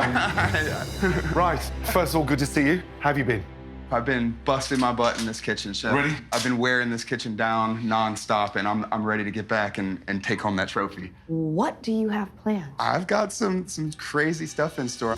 I wanted to kind of go broad Asian, all those really super big, smoky, bold flavors in there. And I kind of want to use some liquid nitrogen. Wow. So, I mean, you're going out there. I mean, this is... I'm going big, chef. I took risks the whole time. If I'm going to win this thing, I'm going to win it with risks. Chef, I've grown so much. Like, I've been DJing for more than half my life, but I don't feel like I've had a unique voice. And I've found my passion in this competition. I've found how much I love being in the kitchen, and I'm finding a unique voice with food. Now, how's Mom? Mom's amazing. What's the message she's sending to you? Stay confident, and sorry. You know how I am with Mom. You're an inspired guy. Mom means a lot, and from Yeah. what I can also tell, There's Dad. Dad. Yeah, that's my dad. He's gonna be with me. Losing my dad was tough. He was my inspiration as far as pushing me to follow my dreams. So I came into this not just for me, but for my parents. I miss them every day, and I'm hoping and praying that I can make them proud. I'm gonna attack this finale like I've never attacked anything in my entire life. You've got one final shot at this. Yes, chef. Bring everything you've got. I will, chef. I am going to be America's next MasterChef. Our first finalist tonight is David, a 35-year-old professional poker player from Las Vegas, Nevada.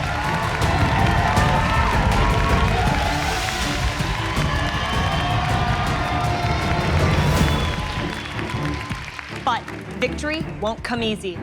The first hurdle that stands in David's way is Brandy, a 27-year-old fifth-grade teacher from Irvington, Kentucky.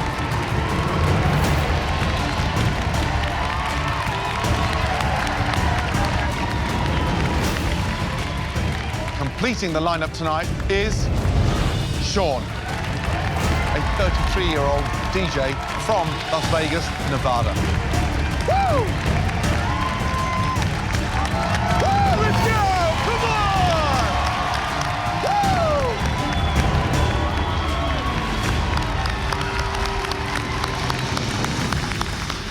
It was so nice for both of us to see all three of you in your home environments and a chance to have a glimpse into your very different worlds. But now, all three of you are back in our world. For this grand finale, Gordon and I will not be your only judges. Joining us tonight are two of the biggest names in the culinary world. Right now, through those doors, we're about to welcome two culinary gods. Woo! It's getting real. David, Brandy, and Sean. For this grand finale, Gordon and I will not be your only judges. Please welcome two culinary gods. No way. Chef Danielle Boulou and Chef Wolfgang Puck. Hello. Bonsoir, chef. Hello, Gordon.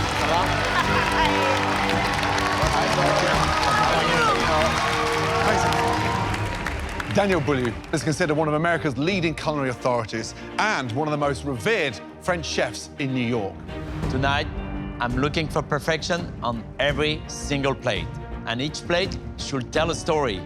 It's gonna be your story, so I'm looking forward to taste what you are doing for us today. Wolfgang Puck runs one of the biggest food empires of all time, encompassing nearly 100 restaurants around the world. Wolfgang was in this kitchen at the very start of your MasterChef journey. I want you to show me how far you have come since you first arrived in the MasterChef kitchen. Wolfgang, Danielle, it's an absolute honor to have you both here tonight, and your feedback is going to be invaluable. Now, throughout this competition so far, you have all overcome every obstacle, including some of the most talented culinary opponents this country has to offer. And tonight, they have returned to cheer you on.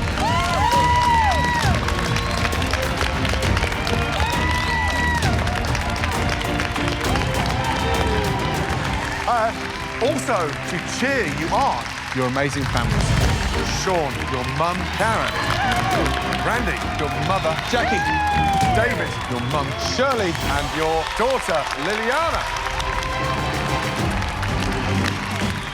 Now, David, Brandy, and Sean, it's now time to put together the best three-course dinner of your life. 4 plates per course. Now, you'll each have 10 minutes in the amazing MasterChef pantry to get everything you need. You know the pressure is really on. Your 10 minutes starts now. Let's go. Let's go, baby. Let's go, baby. This is the biggest of all MasterChef finales ever. Woo. Nowhere in the history have you had 3 best home cooks going head-to-head, and only one is coming out. My money is on the money man, David. Very precise with everything he does, so I know he can do it. If it can't be me, I want it to be Brandy. I'm Team Brandy 100%, because she's got something Sean and David do not, and that is soul in her food. My money's on Sean, for sure, because he's not afraid to think outside of the box. And in this competition, you have to be willing to take risks. He's gonna kill it.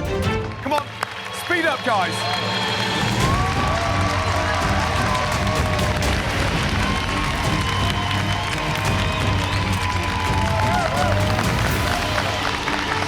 Let's go.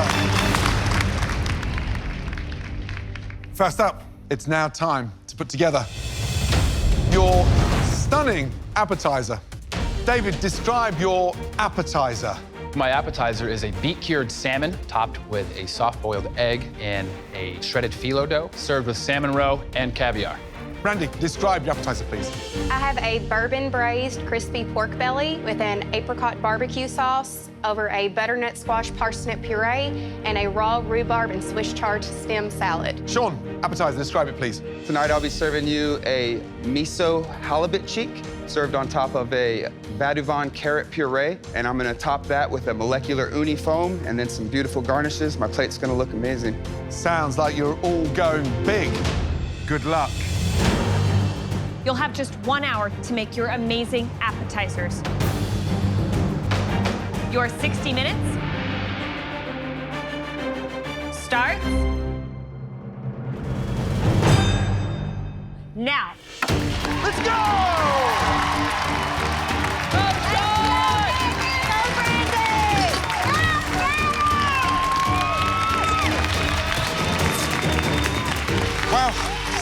This is it. 3 incredible cooks. We're in for a big, big, big night. This is the opening act. The first course sets the tone for the whole meal. Beauty. Look at that multitasking right there. It's the DJ thing. Let's start with Sean's halibut cheeks. Does it spoil it? Veau de vin, miso, the foam. I mean, are we going too far? No, I think veau de vin is the lightest curry you can find with the undertone of like toasted onion, and I think it could be interesting. I think it can't be too far very easily because halibut cheeks, they're very delicate in flavor, so you really have to bring that together really well. Brandy couldn't be more different from Sean.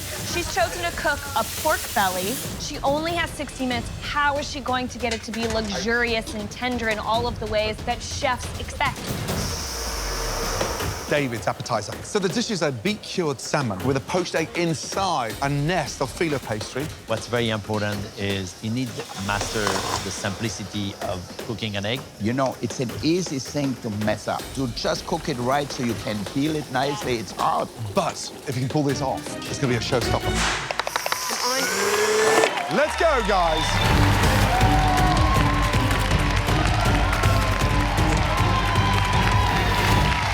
Right, Sean, how are you feeling? I'm feeling good, Chef. What do you have in that jar here? This is seafood stock. This is going in my uni foam, and I'm going to foam it at the very last second. What are you cooking there? This is a veau de vin carrot puree. What are you doing here? Pickled mushrooms, Chef. Let's give it a little bit of vinegar kick there for you.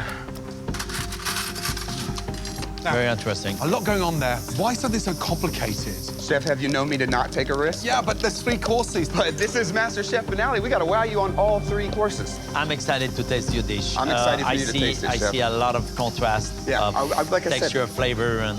I really wanted to give you my journey here in MasterChef, and I think I'm going to be able to pull that off for you. Give us an insight behind your passion. I'll show you. This is my father. I lost my dad a few years ago, and this is a big moment in my life. So I've got him here with me. Good man. Good luck. Come on, let's go. Let's go. Let's go.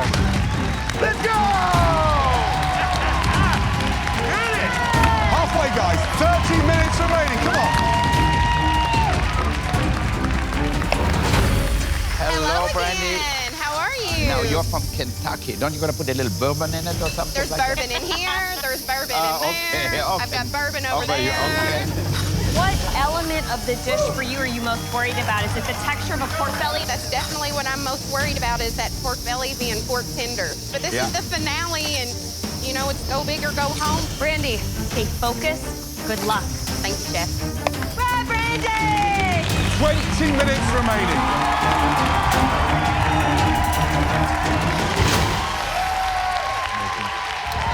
Brandy's pork belly is coming out. There is no margin of error. It has to be cooked perfectly because a pork belly, if it's chewy, nobody's gonna eat it.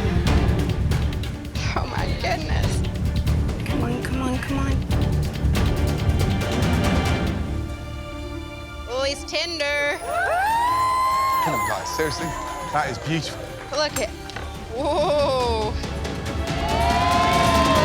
I'll save you guys some. 15 minutes to go. You gotta move.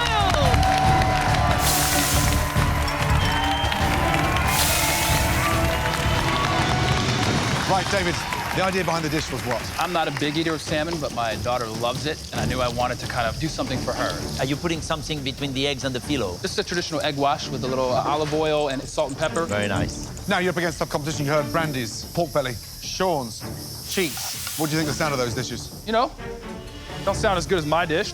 Doesn't sound very exciting or unique or different, but we'll see how they can bring it. All talk. This guy behind me is all talk. What are you most concerned about this dish? Right now, the eggs. Do you have a hard time filling your eggs? I'm struggling while talking. We're going to leave you to it. Looks like you're falling behind. Thank you, Chef. Let's go. We are coming up to 10 minutes to go. Sean is absolutely in the moment. The seasoning is spot on. The flavors are mind-blowing. I mean, delicious. Ooh, I can smell that bourbon. Brandy, we saw her cooking her pork belly in her pressure cooker. She's got beef stock in there, some garlic, some whiskey. Sounds like she's going in a good direction, but it's really gonna come down to how well-balanced those flavors are. Something wrong with these eggs. David is falling behind, guys, and he's still peeling eggs. Can you believe that? Yeah? What is going on? What happened? He is falling apart. There's not one egg done, and we need 4. So he is up against it, guys. Here we go. There we go. Coming off the field. Yep, perfect. All right, I can do this. Go, David! 7 minutes remaining. Let's go, Brandy. Let's go, David. Go, David! Let's go, Sean. Ooh, that's pretty. Let's go. Come on. Push, guys. Keep Push. it going, guys. 3 minutes to go. Come on, guys. You can do this. Push yourselves. Come on, Sean. Finish strong. This is it. This is where it counts. Remember, 4 stunning plates. We are coming down to the last minute. 60 seconds to go. Start finishing your plates. Make sure they're the best appetizers ever. Got this, Brandy! Come on, David! Beautiful shot! Let's go. This is it. 10, 9, 8, 7, 6, 5, 4, 3, 2, 1. Stop! Hands in the air. Well done. Good job!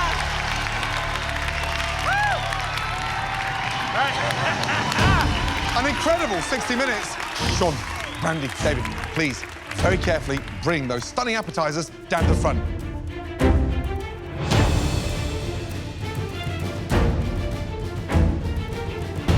Sean, how are you feeling? Over the moon, chef. Everything came out perfect. I think the foam looks great, and I think it's holding up really, really well. I'm winning the appetizer round. I think it's great to have confidence, but at the end, it's we who's gonna decide. Thank you.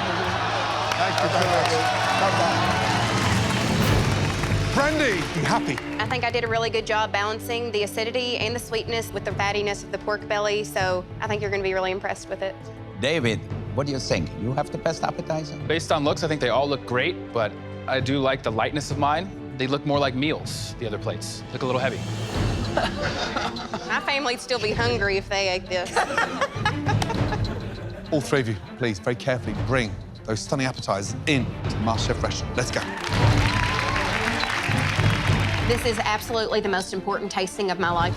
I'm going up against 2 guys from Vegas. They know high quality, high-end, fancy ingredients, But I think I also have something that neither one of these boys have. My dish shows my heart, it shows my soul, and I'm gonna give Sean and David a run for their money.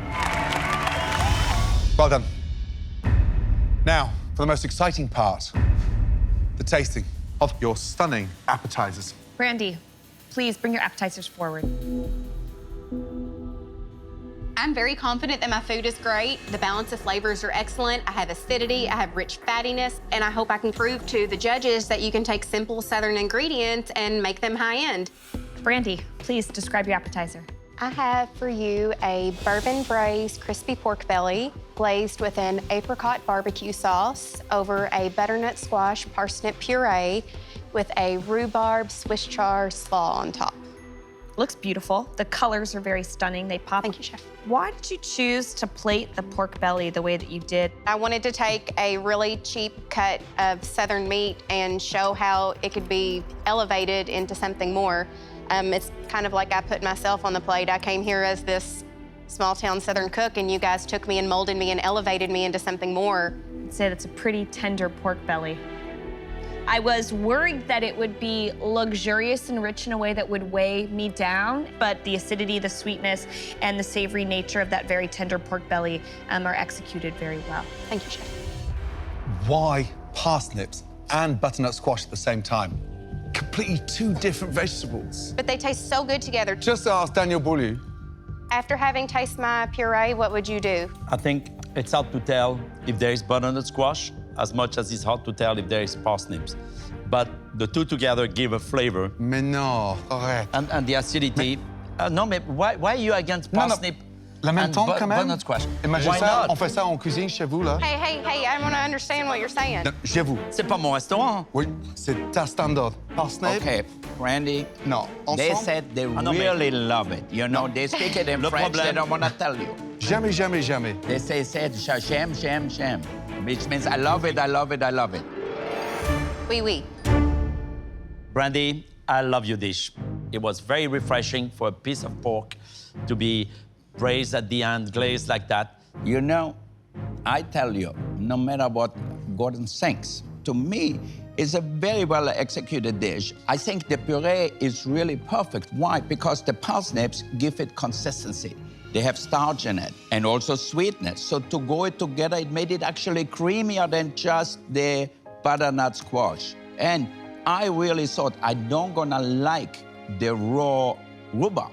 And I actually like it a lot now because it gives the dish some freshness. Thank you, Chef.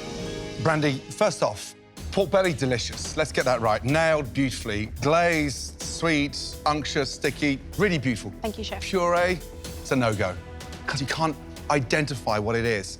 And that's the issue. So it looks beautiful, but it doesn't give anything to the pork belly. But you nailed the protein 100%. And rhubarb, I'm going to use that. I will put pork belly and rhubarb on my next menu. You've just created something seriously, seriously exciting. Well done. Thank you, Chef. Good job, Brandy. Good job, Brandy. David, please present your appetizers. Let's go. My entire dish hinges on one simple single ingredient, the basic egg. The egg is what gives it the look. It shows the technique in the cook. If this egg is not cooked to perfection for these judges, thank you, my MasterChef dreams could be over in the first round. David, please describe the dish. Chefs, for you today, I have beet-cured salmon topped with a soft-boiled egg in a shredded phyllo dough, topped with salmon roe and served with a little dollop of caviar. David, I looked at the dish and I thought, damn, caviar 3 ways. Screams a quail egg. Why a big egg? And why so in your face? Once you cut into the egg, the yolk kind of gives it a little bit of moisture. It runs over it like a sauce almost. And I just really felt that the dish would go well with it. You served 4 eggs to us and you never tested one. How do you know they're cooked beautifully? This is the finale. It's no time to play it safe. David, when we cut into those egg yolks and they're not runny, it's game over.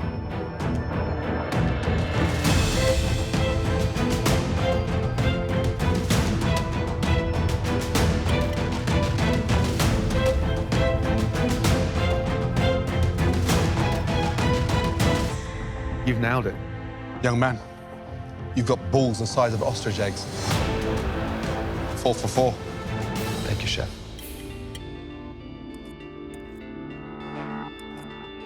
It's a very interesting choice of an appetizer for sure. You really wowed me with the risk that you took tonight. I love the idea of the egg, and the poppy seed vinaigrette is really refreshing because it brings that acidity. But visually, it's not the most beautiful dish you've ever cooked in the kitchen. Yeah, I disagree. I think it looks great. It's just intriguing. Salmon needs more seasoning. Then you put the caviar on there, and all of a sudden this thing starts popping. The flavors, the beetroot, the caviar, the egg, really beautiful. Thank you, Chef. The biggest issue I've got is the phyllo paste, because it's an obtrusion. Slightly greasy, doesn't have much flavor, looks good, but never delivers the punch. You know, Gordon, I like the idea. You like the phyllo paste? Come on. I think it's good. I would have used potato. It would be too traditional. I disagree with Wolfgang because there's way too much phyllo. Absolutely, and I think David... Don't agree with him. No, but to me, I would say that flat is a little bit what I felt in terms of seasoning. There's not enough flavor to really nourish these eggs and the phyllo and the salmon. I love the idea. It's like cutting into a bird's nest. I love people who take risks. I really think you gambled, it paid off. But there's also some of the things which are not just the way they should be. Like the black caviar on the side. You know, it's like an afterthought. You almost forget to eat them. But all in all, it's really a well thought out dish, and I think not an easy dish to execute. So congratulations, I like it. Thank you very much. Thank you. Thank you, David.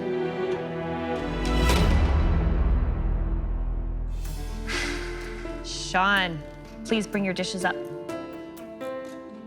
I'm so proud of this dish. Chefs, I've put my heart and soul on that plate. This is really my crowning achievement, and I think the judges are gonna love it. I think I'm gonna blow them away with this one. Please describe the dish. Tonight I'm serving you a miso halibut cheek with a vadouvan carrot puree, pickled mushrooms, and an uni fond. So I really wanted to give you something that is not seen all the time. I like to work with ingredients that are not your everyday run-of-the-mill ingredients. I like to go a little off the wall. But I also, at the same time, wanted to show you my journey here in MasterChef. I know it's jumping around cultures, but you know, here in America, there's no rules with food. We put the most delicious stuff on the plate. It's not like the French cuisine where it's very, very strict rules. Visually stunning. However, tastes nowhere near as good as it looks. Halibut is cooked beautifully. I mean, really beautifully. You know, it melts and it's sort of glazed, so you've got this sweetness. But then comes the crash, because I've got this strong pickled mushrooms. And one thing you never, ever do is pickle a morel mushroom. Fair enough. We were talking about how American cuisine has no rule. But really, to me, French cuisine has foundation. Okay. French cuisine has also a respect for ingredient, an understanding of ingredient, and that morale, to me, throw me off. When you buy a gorgeous ingredient, we can say whatever we want about the French, but one thing for sure... I respect the French. No, it's okay. I really liked the dish. For me, I think the beauty is in the halibut cheek. It's a beautiful cut, it's sweet, it's delicate. Thank you. 25% less on this dish, and you easily have the best appetizer in the room. I disagree. You know, Gordon, there is not much wrong with it because the ideas are great. You did a great job on the halibut, but the uni has no flavor because it's air. It didn't add anything to the dish. I think if you would have put all the onion, made a vinaigrette or some kind of a sauce, I think it would be really a perfect, cohesive dish. Now, you tried very hard, and I love people who are adventurous. No, you guys told me to put myself on a plate, and that's what I did. Win some, you lose some. We're trying to help you. Oh, I know, absolutely. I'm not interested in your arrogant attitude. I'm not trying to be arrogant, Chef. No, but you've got to listen because it's to help. Well, Chef, if I came off as arrogant, I'd like to apologize. It's not arrogance, it's passion. Thank you.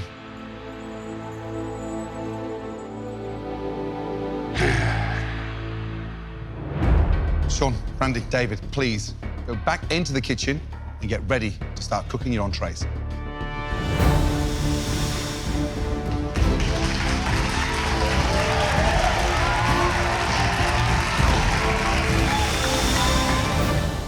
Wow, let's get one thing right. I mean, 3 stunning MasterChef-worthy finale dishes. David's appetizer. David's eggs was perfect, and sort of the runniness of the yolk nourished very well the phyllo. There's technique of chef, and I found it very impressive. You know, for me, it could have been a showstopper had he had less phyllo pastry and just thought a little bit more about the caviar overlay. I thought it was beautiful, the way it looked like a red carpet. I felt like I'm going to the Oscars. I love the idea of the egg, but I thought there was a lot more he could have done to make the dish elegant.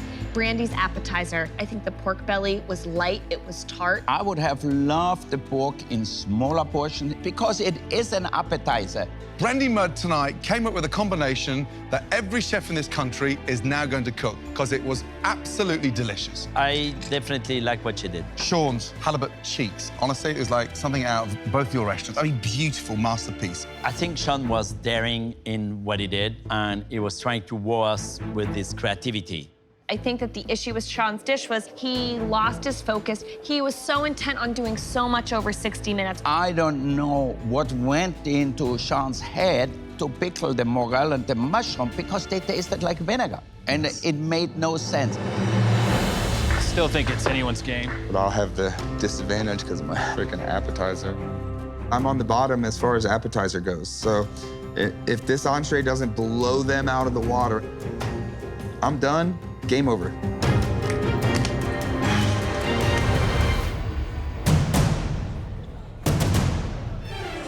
Well, guys, appetizer's only the first of 3 courses. Let's get in there and fire up the entrees. All right.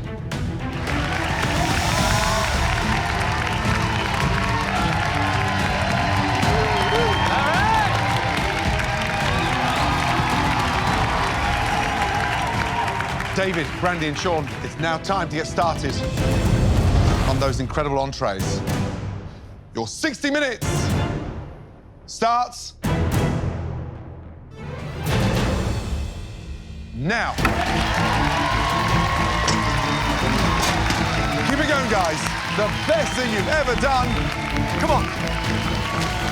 Wow, this is it, round 2. This is the course that will really solidify their position in this competition. My entree is Savoy cabbage wrapped guinea hen and foie gras with a yellow wine and morel cream sauce served with sauteed fresh morels and thumbelina carrots. I'm making a cast iron skillet seared duck breast over mixed greens cooked in andouille sausage with a blackberry demi sauce and ramp hush puppies. Come on, Sean! I'm making a beautiful ancho coffee rub venison loin with a plum truffle demi sauce, roasted balsamic cipollini onions, and roasted fiddleheads. 45 minutes remaining. Come on.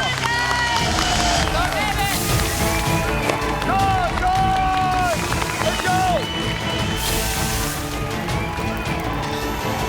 I keep thinking I'm burning something. Right. Sean, how are you feeling? Good. Getting my head back in the game. What are we doing there? I'm smoking some plums to kind of give it a smokiness to go with my plum demi. It sounds amazing, but I can't quite believe the extent you're going. Are you pulling it back a bit? Are you reining in, or are you going all out again? I took in every piece of advice you guys gave me. Like, that's why I'm pulling things out and changing some things around on this dish. I want a dish who really works together as a whole. Yeah, this one's going to come together. It's going to be woodsy. It's going to be natural. It's going to be smoky. Remember the venison, cook it just right. Yes, sir. Because that will take you down. If you overcook the venison, it's over. Venison's going to be game over. Right, young man. Good luck. Good luck. It smells delicious. Thank you, chef. Halfway, guys. 30 minutes gone. 30 minutes remaining. Hello, Brandy. Hey, how are you guys? How are you? Oh, hush puppy. Yes. I love that. Now, what inspired you to sort of bring those very, very traditional hush puppies high-end with these ramps? I'm trying to show how you can take simple Southern ingredients and you can really elevate them and turn them into so much more. What do you think your biggest challenge is in the dish? Definitely the duck. It's got to be beautiful, it's got to be juicy and tender and cooked exactly the way you want it. And if that's messed up, my dish is messed up. All right, Brandy, good luck. Thank you, Good. chef. Thank you. 23 minutes to go. Come on. Go, David! Beautiful, David! Good job, David. Good job, David! Hello, David. How are you? Good, chefs. Now, this is where it all counts, the entree. How is this one going to nail it? How are you going to have the advantage over those two behind you? Well, I went with a play on a traditional, amazing French dish that I think you guys will love. Now, how you check your foie gras in there? How is it going? I've got a timer. I've got about 2 minutes. I've made an extra one so I can kind of pull it out and test one. A technical guinea hen. You've got the foie there, you've got the cabbage. Difficult to nail, so you've got to be very careful. It's all going to come down to your execution, your timing. Good luck. All right. Good luck, David. 15 minutes remaining. Come on, guys. Beauty, Sean. David! Looking good. Yay, Brandy! Looking golden, baby. Sean's venison. I mean, there's a lot going on there. Again, I think maybe some flavors where you think, why you have ancho chili and truffles mixed together? Here's the bottom line. Sean, right now, with his entree, needs to blow us away. Otherwise, his chance to become America's next MasterChef is gone. Now, Brandy's entree. Yes. Duck is hard to nail. Absolutely. You want to have the skin crispy. You want to have the meat tender and Yes. pink. She's got her work cut out because duck is very unforgiving. 30 seconds over, and it's dry. Close. David's entree, the preparation in that guinea hen, very technical. Now, I can't see them cooking that short period of time. He has to nail the cooking of the guinea hen. You know, guinea hen gets dry. Yep. If it's overcooked. This is a tough one to pull off. Woo! 4.5 minutes to go, guys. Come on. Got to start plating, guys. That's beautiful. Look at Sean, the way he's plating there now. Look at the artistry on Sean's plate. Come on. Lord, Lord, Lord, Lord, Lord. All right, David, let's go. Let's get it on the plate, baby. Oh, Lord, Lord, Lord, Lord, Lord. That one's no good. What happened? Wow. Brandy's in front with the plating. David is the one falling behind. He's got nothing on the plate. He's got to go, guys. Yeah. You got to go, David. This is it. 2 minutes to go, guys. Nail this, and you may just be America's next MasterChef. Keep it going, guys. Yay, Brandy! Use every second, Sean. David!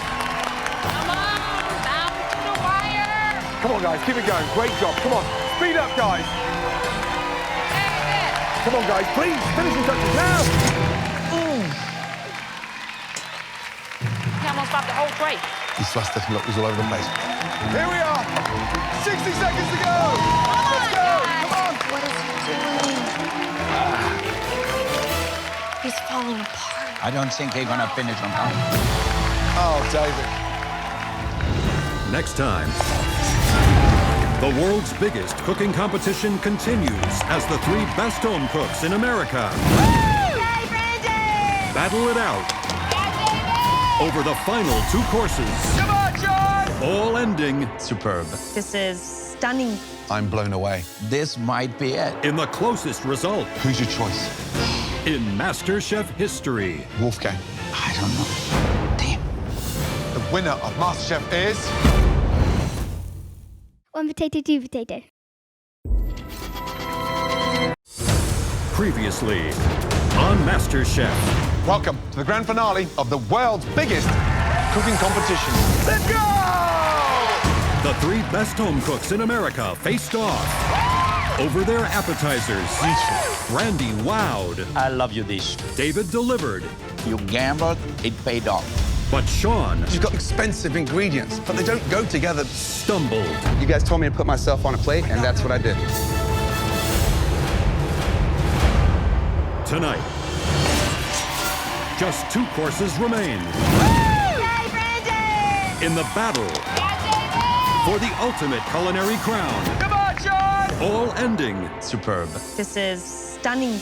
I'm blown away. This might be it. In the closest result. Who's your choice? In MasterChef history. Wolfgang. I don't know. Damn. The winner of MasterChef is... This is it. Nail this, and you may just be America's next MasterChef. Use every second, Sean. David's the one falling behind. He's got nothing on the plate. He's got to go, guys. Yeah. You got to go, David. Come on, guys, please. Finishing touches now. He almost got the whole tray. He's flustered. Look, he's all over the place. Here we are. 60 seconds to go.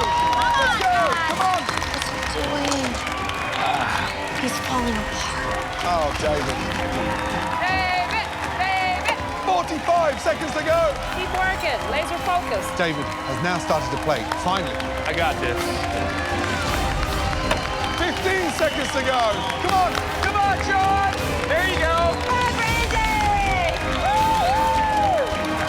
Speed up. Push it to the end. 10, 9, 8, 7, 6, 5, 4, 3, 2, 1. Stop. Well done. Wow, what an incredible 60 minutes. All right, you 3. The moment of truth has arrived. It's time to taste those entrees. Please, let's head to the restaurant.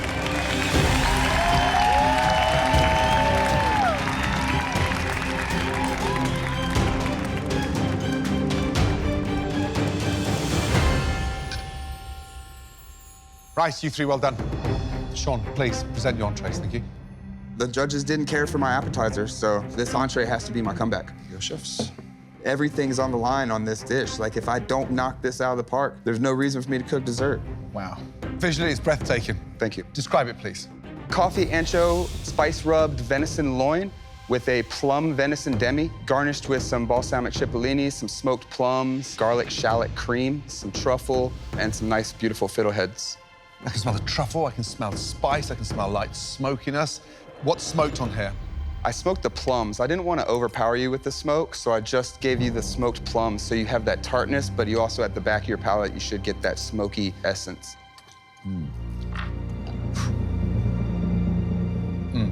I mean, it's delicious. It tastes as good as it looks. The texture is incredible. Venison's like butter, gamey and spicy. Coffee gives that bitterness, so there's hidden treasures in every little bite. You've now reinvented how venison should be plated because it's true to itself. I'm blown away. Thank you very much, Great Chef. job. Thank you.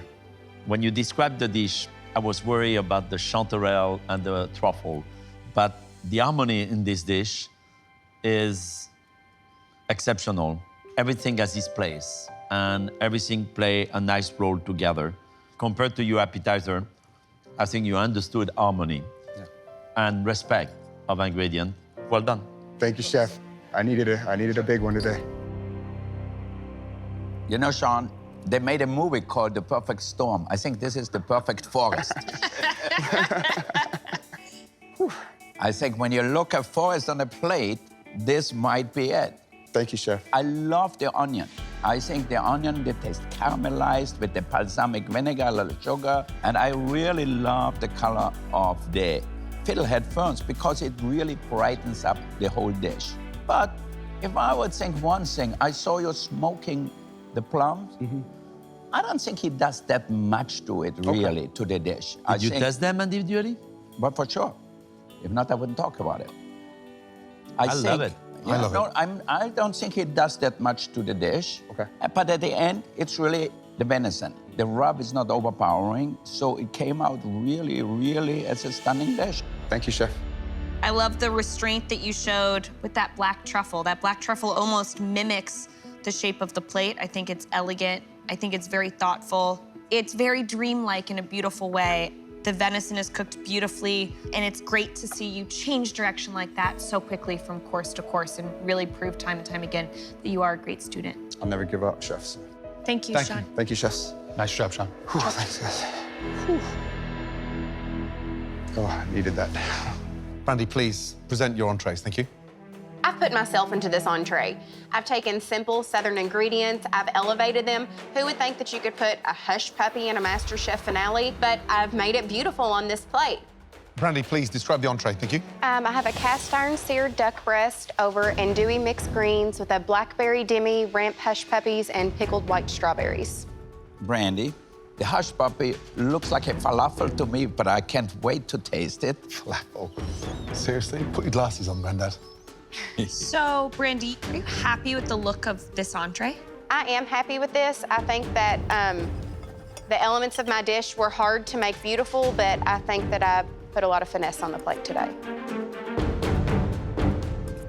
I think it's one of the best plates you've ever plated. I mean, duck's beautiful. Let's get that right. That's seasoned incredibly. Love the blackberries. I mean, there's no greater combination. This is better than the appetizer. What it needs, Brandy, is a touch of lightness. I'll drop the hush puppies because it's just rich and rich and rich. Put a little bit of weight on me, but don't put me into cardiac arrest. Yes, Chef. Keep me alive for dessert. Well done. Thank you. It's very tasty. The greens, it has a nice finish of acidity behind. The andouille bring this strength to it. And the falafel, as Wolfgang called it. What does it look like? You want my glasses, Gordon? Yeah, give Gordon my glasses over there. Look with the glasses. You look very handsome with the glasses, you know? Chef, I didn't realize your eyesight was that bad. What I really love about your dish is I want to eat it all. And I think that's the secret of a beautiful dish. Thank you, Chef. I love the flavor of the hush puppies, but I actually prefer the pork belly to the duck. Yet you cook the duck perfectly. But I think all in all, I expected a little more from you.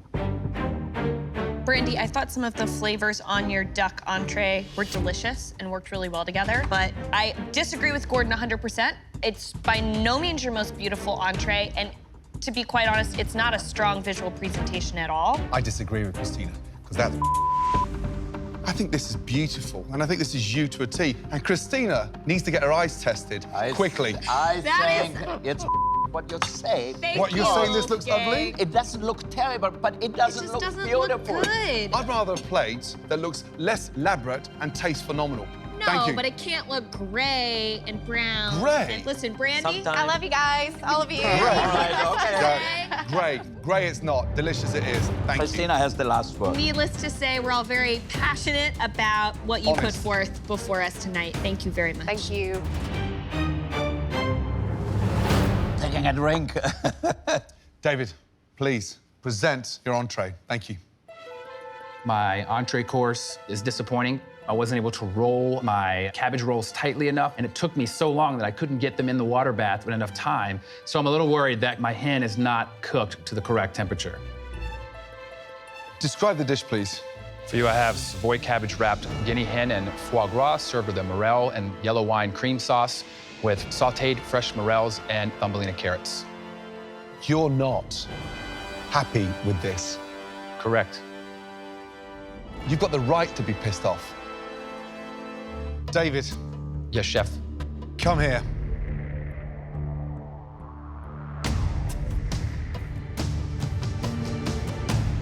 Take a look at that and tell me what you can see.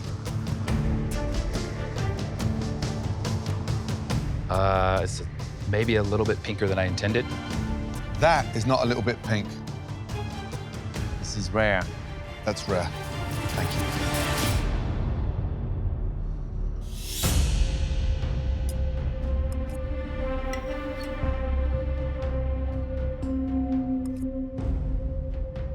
Sauce is incredible. The combination, that wine, that dryness, sweetness, earthiness of the morels. But wrapping any protein in cabbage and then tempering it and then cooking it twice and rolling it, your work is cut out.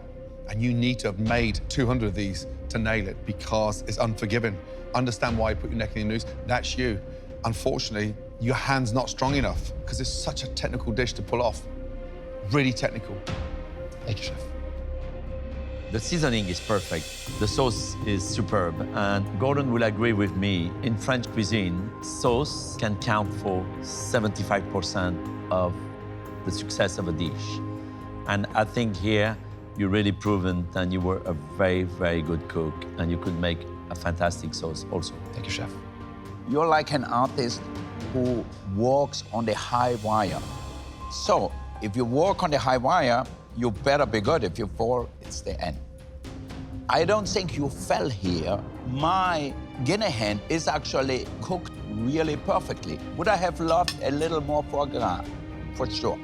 But the dish looks beautiful, and I really believe it was delicious. Thank you, chef.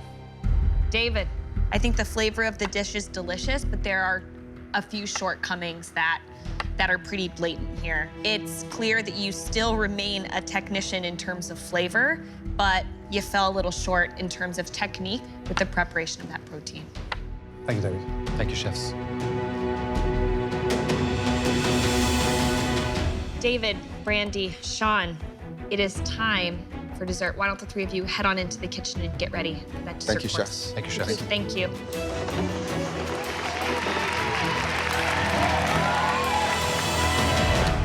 Wow. I mean, some pretty impressive entrees. We obviously have a lot to talk about. How's everybody feeling? Well, they weren't as hard on me as I thought they could have been. David's entree. I think there were high points of his dish, the sauce, and low points of his dish, the actual cookery of the protein, which was meant to be the star of the dish. David's biggest problem this evening with his entree was him. The actual technical ability of assembling that dish was way more difficult than cooking it, and he shot himself in the foot. I needed that so bad. If I wouldn't have nailed that one, there wouldn't have been a reason for me to even cook dessert.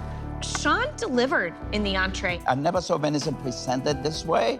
The onions were cooked nicely and give it sweetness, a little acidity from the balsamic vinegar, mushrooms, and he executed the venison perfectly. Honestly, tonight's the first time where I felt that I could lift a finale's dish and transport it to my flagship restaurant. And Sean's was just that. It was that good. Yeah. We still got one more round. Brandy came in with a hand-seared duck breast that was just beautiful. She played to her strengths. When I see Brandy, I smile, and it makes me happy to see how far she has gone into the competition and stays so true to her roots. It was a wonderful, wonderful dish. I was not impressed with that. Visually, she did not bring the thunder. 60 minutes left in the MasterChef kitchen. Better make it count, my man. I think it's fair to say at this point, through the appetizer and the entree, it's a three-way tie. But there's still what I would argue is the most important course to come. I think whoever nails this one, might rise to the top. I agree. Let's go.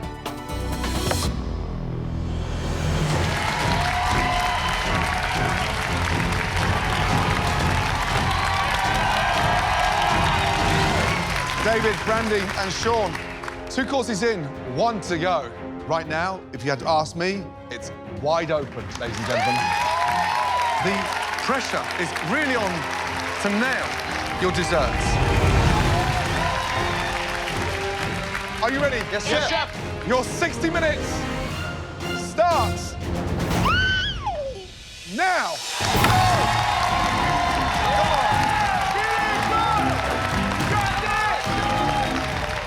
Wow, this is it. 60 minutes away from one of these three talented amateur cooks becoming America's next MasterChef. For my dessert, I'm making cornbread madeleines, a white chocolate mousse, bourbon caramel, candied pecans, and bourbon glazed peaches. The judges are gonna look at this plate and they are gonna be completely floored. They're not gonna believe that it came from an Irvington elementary school teacher. You got this, Brandy. Just focus. You got it. Come on, girl.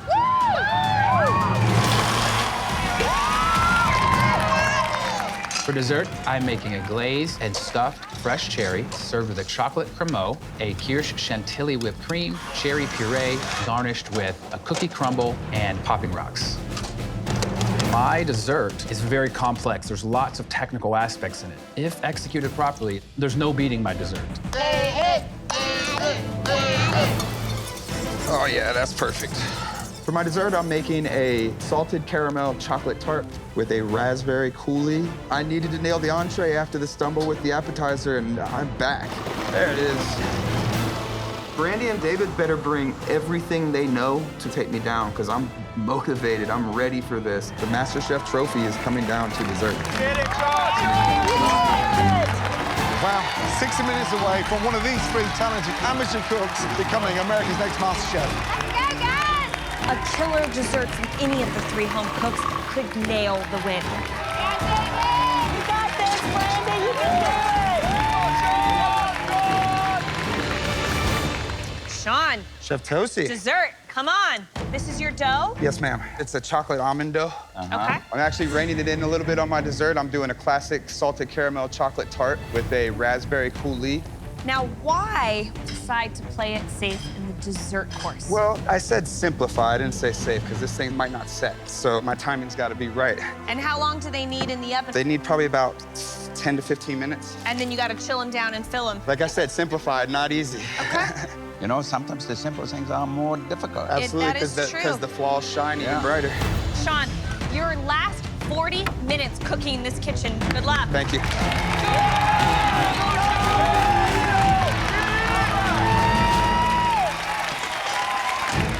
Right, Brandy, how you feeling? I'm feeling really good. Tell me about the dish. I'm making cornbread madeleines. Right. They'll be dusted in powdered sugar. I don't know if you know, but Danielle is an expert at Madeleine. Oh, is he? An expert. I serve millions of madeleine. How are we dressing this? What's the garnish? I have the peach puree. I'm making a bourbon caramel sauce. I've got spiced candy pecans. I've got my white chocolate mousse over here. I'm sticking true to my southern flavors, but I am going to give you an upscale looking dessert. Now, the peaches, you caramelize them, roast them. How are we cooking them? In my cast iron skillet, I'm going to caramelize those in butter and brown sugar and flambe them with Good. the bourbon. 34 minutes to go. Good luck. Hello, Chef. David, give it to me. What are you working on? Right here, I've got cherry puree.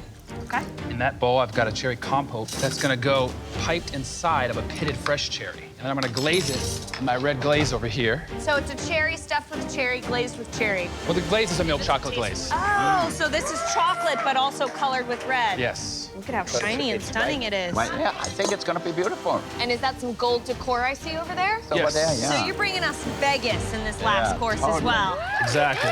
You only have half an hour left, so you better speed up. All right, good luck, David. Thank you, Chef. So David is doing the symphony of cherries. It sounds elegant, it's focused, but David is again focusing so much on the technique, on these ingredients. Too complicated, Christina. I mean, is he doing to dessert what Sean did to his appetizer? 30 ingredients? You don't need that much. It's about what you put into it, 30. thoughtfully. True. Beautiful. So Brandy's doing these corn madeleine. Playing to her strengths, but will that make the madeleine, this sweet, delicate, beautiful sponge, taste like cornbread? Maybe the cornmeal in there will give the madeleine a little crunch. You don't need crunch in a madeleine. It will be a different version. Yeah, Brandy, finish strong, girl.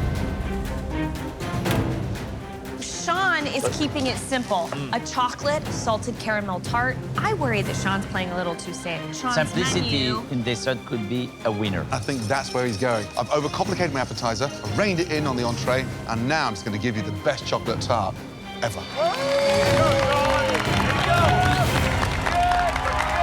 Last 5 minutes, come on. Come on, guys. This is it. Let's go, guys. Oh, she's opening the bourbon. Brandy's about to flambe. Here we go.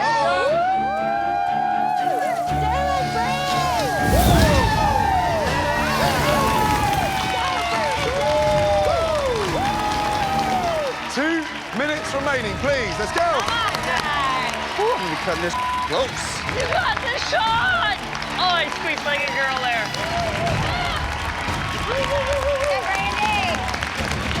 Look at David's dessert. Come on, guys. David's Seriously? dessert. Look at Looks like beautiful presentation. David, it looks amazing, bro. David, so good.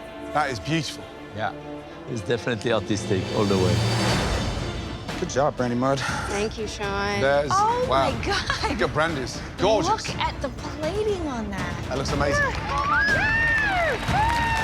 That's beautiful, Sean. Come on, Sean. Looking good. Come on, Sean. Come on, Brandy. You can do it. Come on, David. This is where it counts. 10, 9, 8, 7, 6, 5, 4, 3, 2, 1.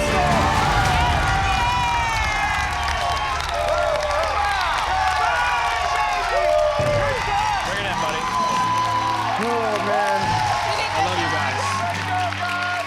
Yeah, Brandy. That didn't come from Kentucky. Come on. Bravo, bravo. Absolutely amazing. Now, for the most important part. Based on this last tasting, one of you 3 talented individuals will become America's next Master Chef. Please, very carefully, lift those desserts into the restaurant. Let's go.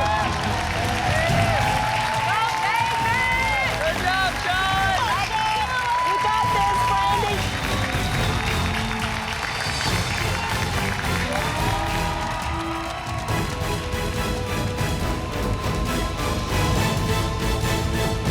Whew. Wow, what a journey. Brandy, please bring your desserts forward.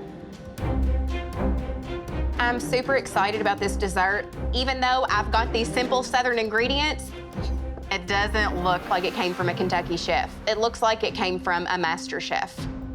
Brandy, please describe the dish. I have for you a white cornmeal madeleine with a bourbon caramel sauce, a white chocolate mousse, spiced candied pecans, and bourbon glazed peaches. Brandy, my one worry is cornmeal inside that mixture. Why make that mixture dense, gritty, heavy, when madeleines don't taste like that? You all always tell us to put ourselves on the plate, and a French madeleine wouldn't be brandy mud on the plate, so I wanted to put my spin on it. So what would be the difference between you with your madeleines to you with your cornbread? Cornbread is a lot thicker, a lot denser. These are gonna be light and fluffy. You said light and fluffy in the center, and not heavy. Mm-hmm.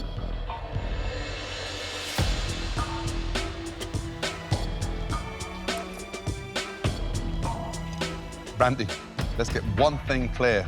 They are definitely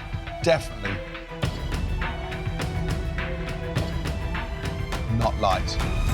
It's heavy. The actual peaches, the chocolate mousse, and those caramelized pecans are mind-blowing. But the madeleines, unfortunately, are nowhere near as light as they should be. You set your heart on putting your spin on the dessert with the corn, it just doesn't work.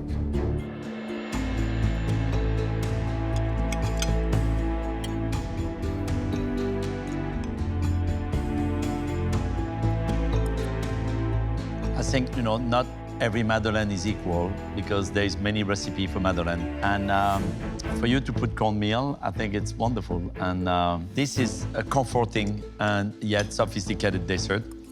The chocolate mousse is light. It goes very well with it. I love your dessert. I just don't want to compare what I know with what it is, yeah. Yes, That's all. Brandy, to me, If you want to call something a Madeleine, it should be something close to it. But I like the peaches. I like actually the chocolate mousse, the caramel with the pecans. I thought this is enough, the flavor of the South where you come from. Thank you. Listen, Brandy, when those 60 minutes were up out there, these two had the look of fear in their eyes because this dessert is stunning. I think your whiskey caramel sauce is so delicious that you should jar it and sell it. I would buy it from you. Your white chocolate mousse pairs really well with the acidity of the whiskey. I think you have a lot of winning elements on the dish. You pushed yourself, and I commend you for it. I'm incredibly proud of you. Thank you, Chef. Thank you. Good job, Brandy.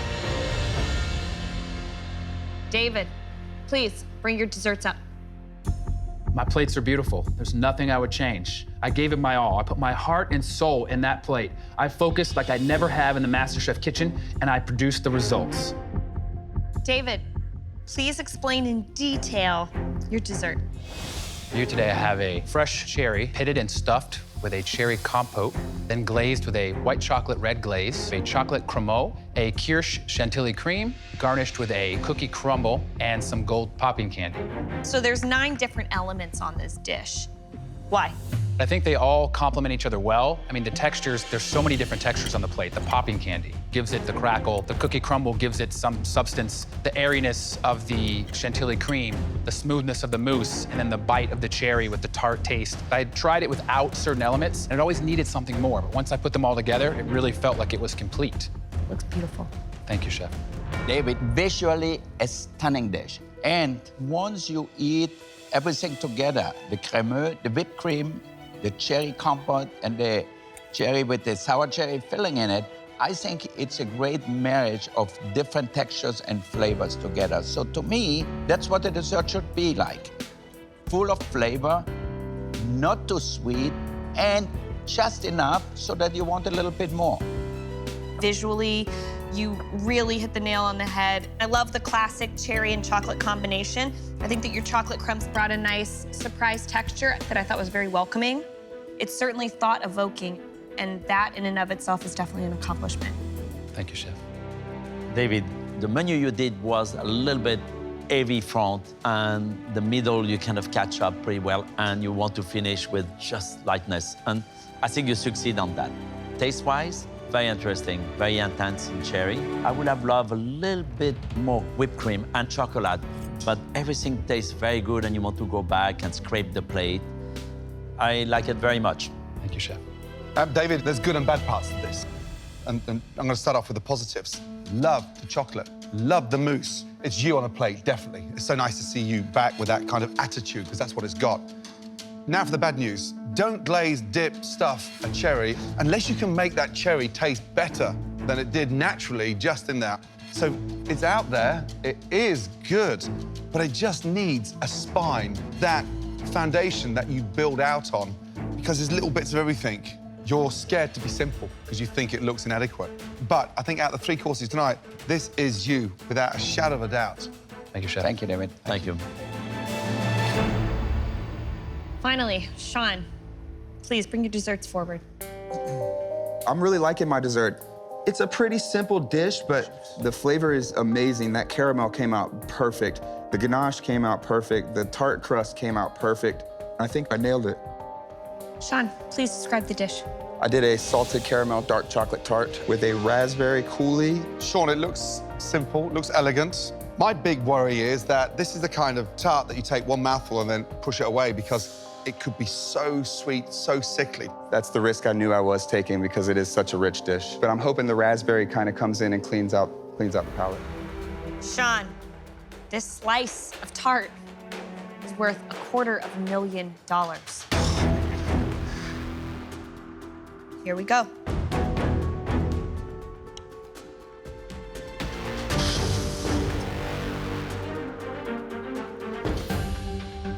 That tart, look at it. It just hugs the contour in an even layer through. Looks like a tiny slice of pie. See how it tastes.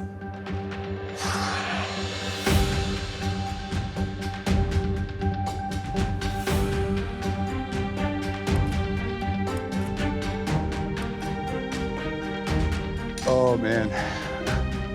Are you speechless? It's delicious. Absolutely delicious. Love the texture of the salted caramel.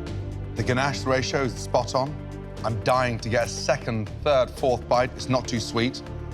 But you baked that beautiful chocolate tart brilliantly and then screwed it up by sitting it on a damp bed of raspberry coulis.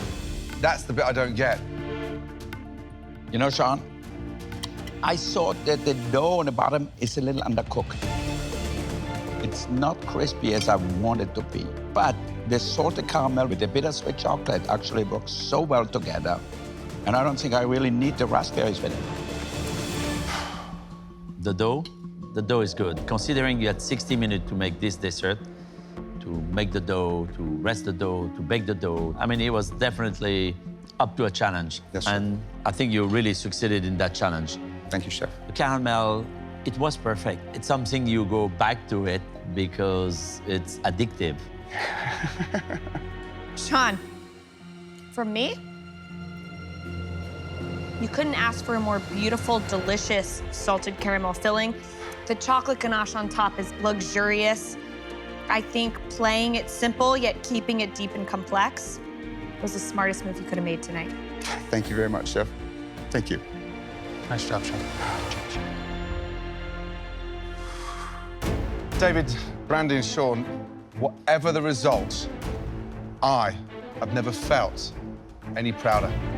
Thank you, Chef. It's an honor to be here. We have a lot to discuss. The next time we see you, we will be telling you which one of you three is America's next MasterChef. Thank you, Chef. Off you go. Thank you, chefs. Thank you.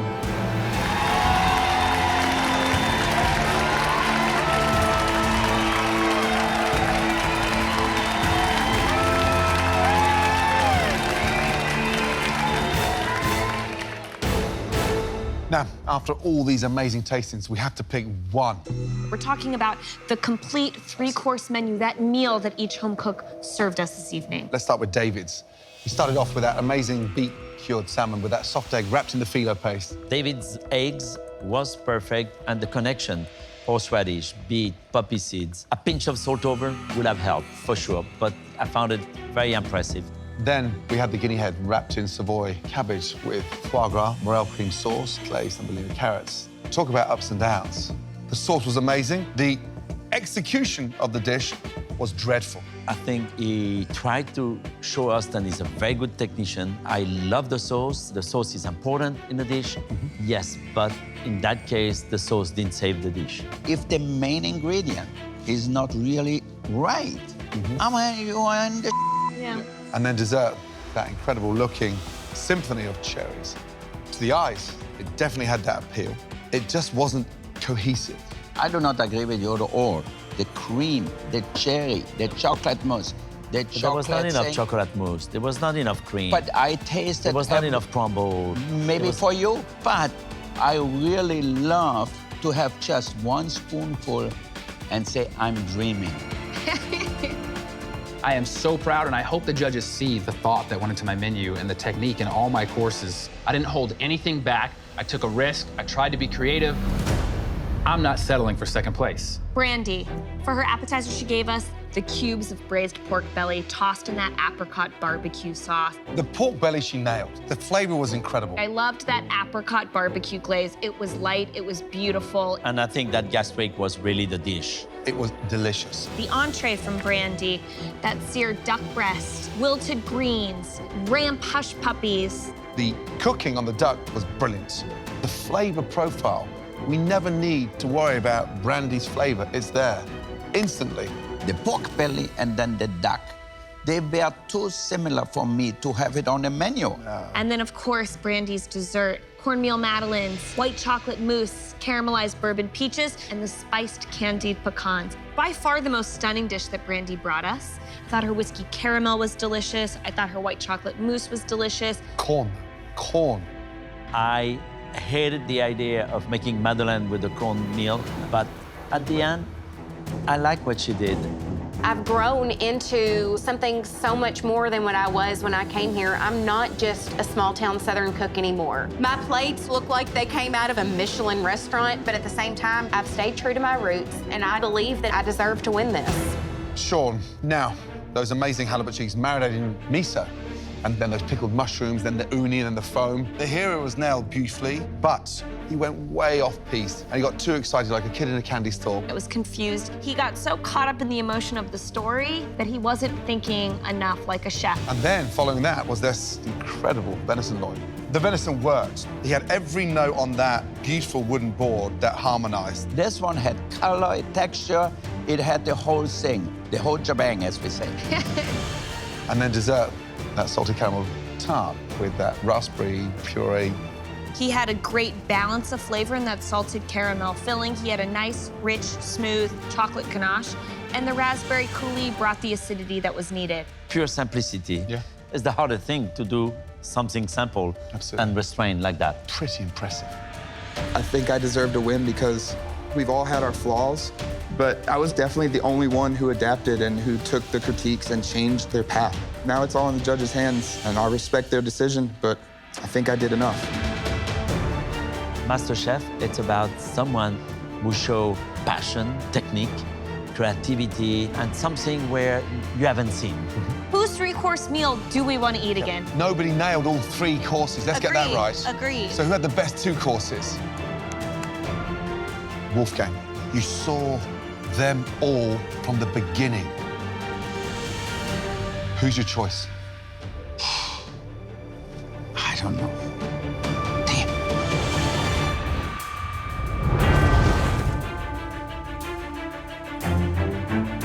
I think we have a decision. Let's go and tell them.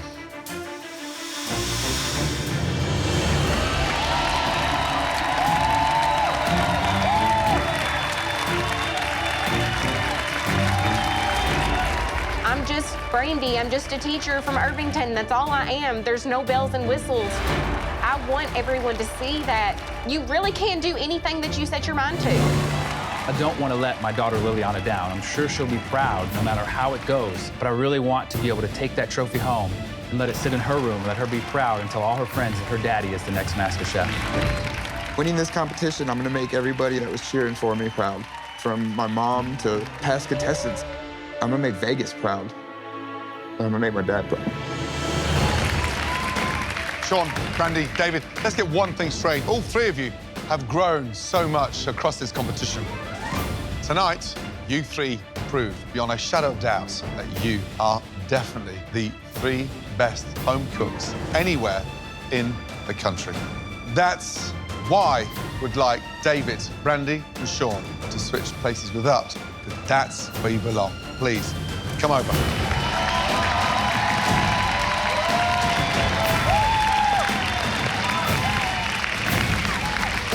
Wow. One of you is about to win a life-changing $250,000. One of you is about to win the opportunity to publish your very own cookbook and to sail the Caribbean on the MasterChef cruise. And one of you is about to win this, the most sought-after honor in the culinary world, the title of MasterChef. The winner of MasterChef is... Congratulations.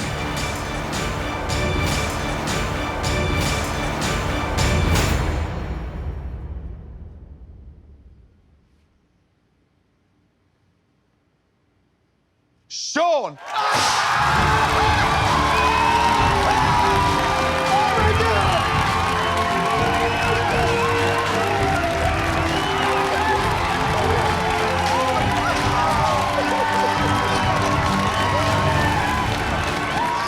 I just won MasterChef. I just won $250,000. Ah, this is the greatest day of my life. Bring it on, baby!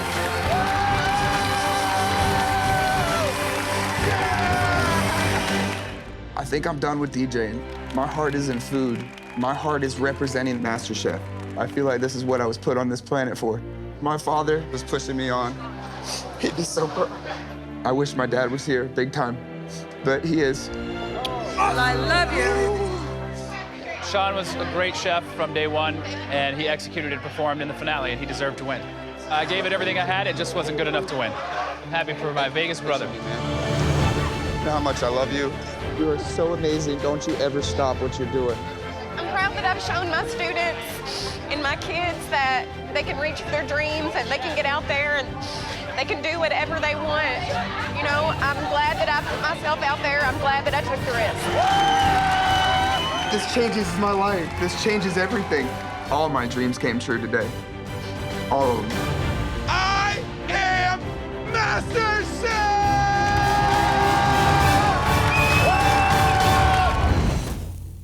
One potato, two potato.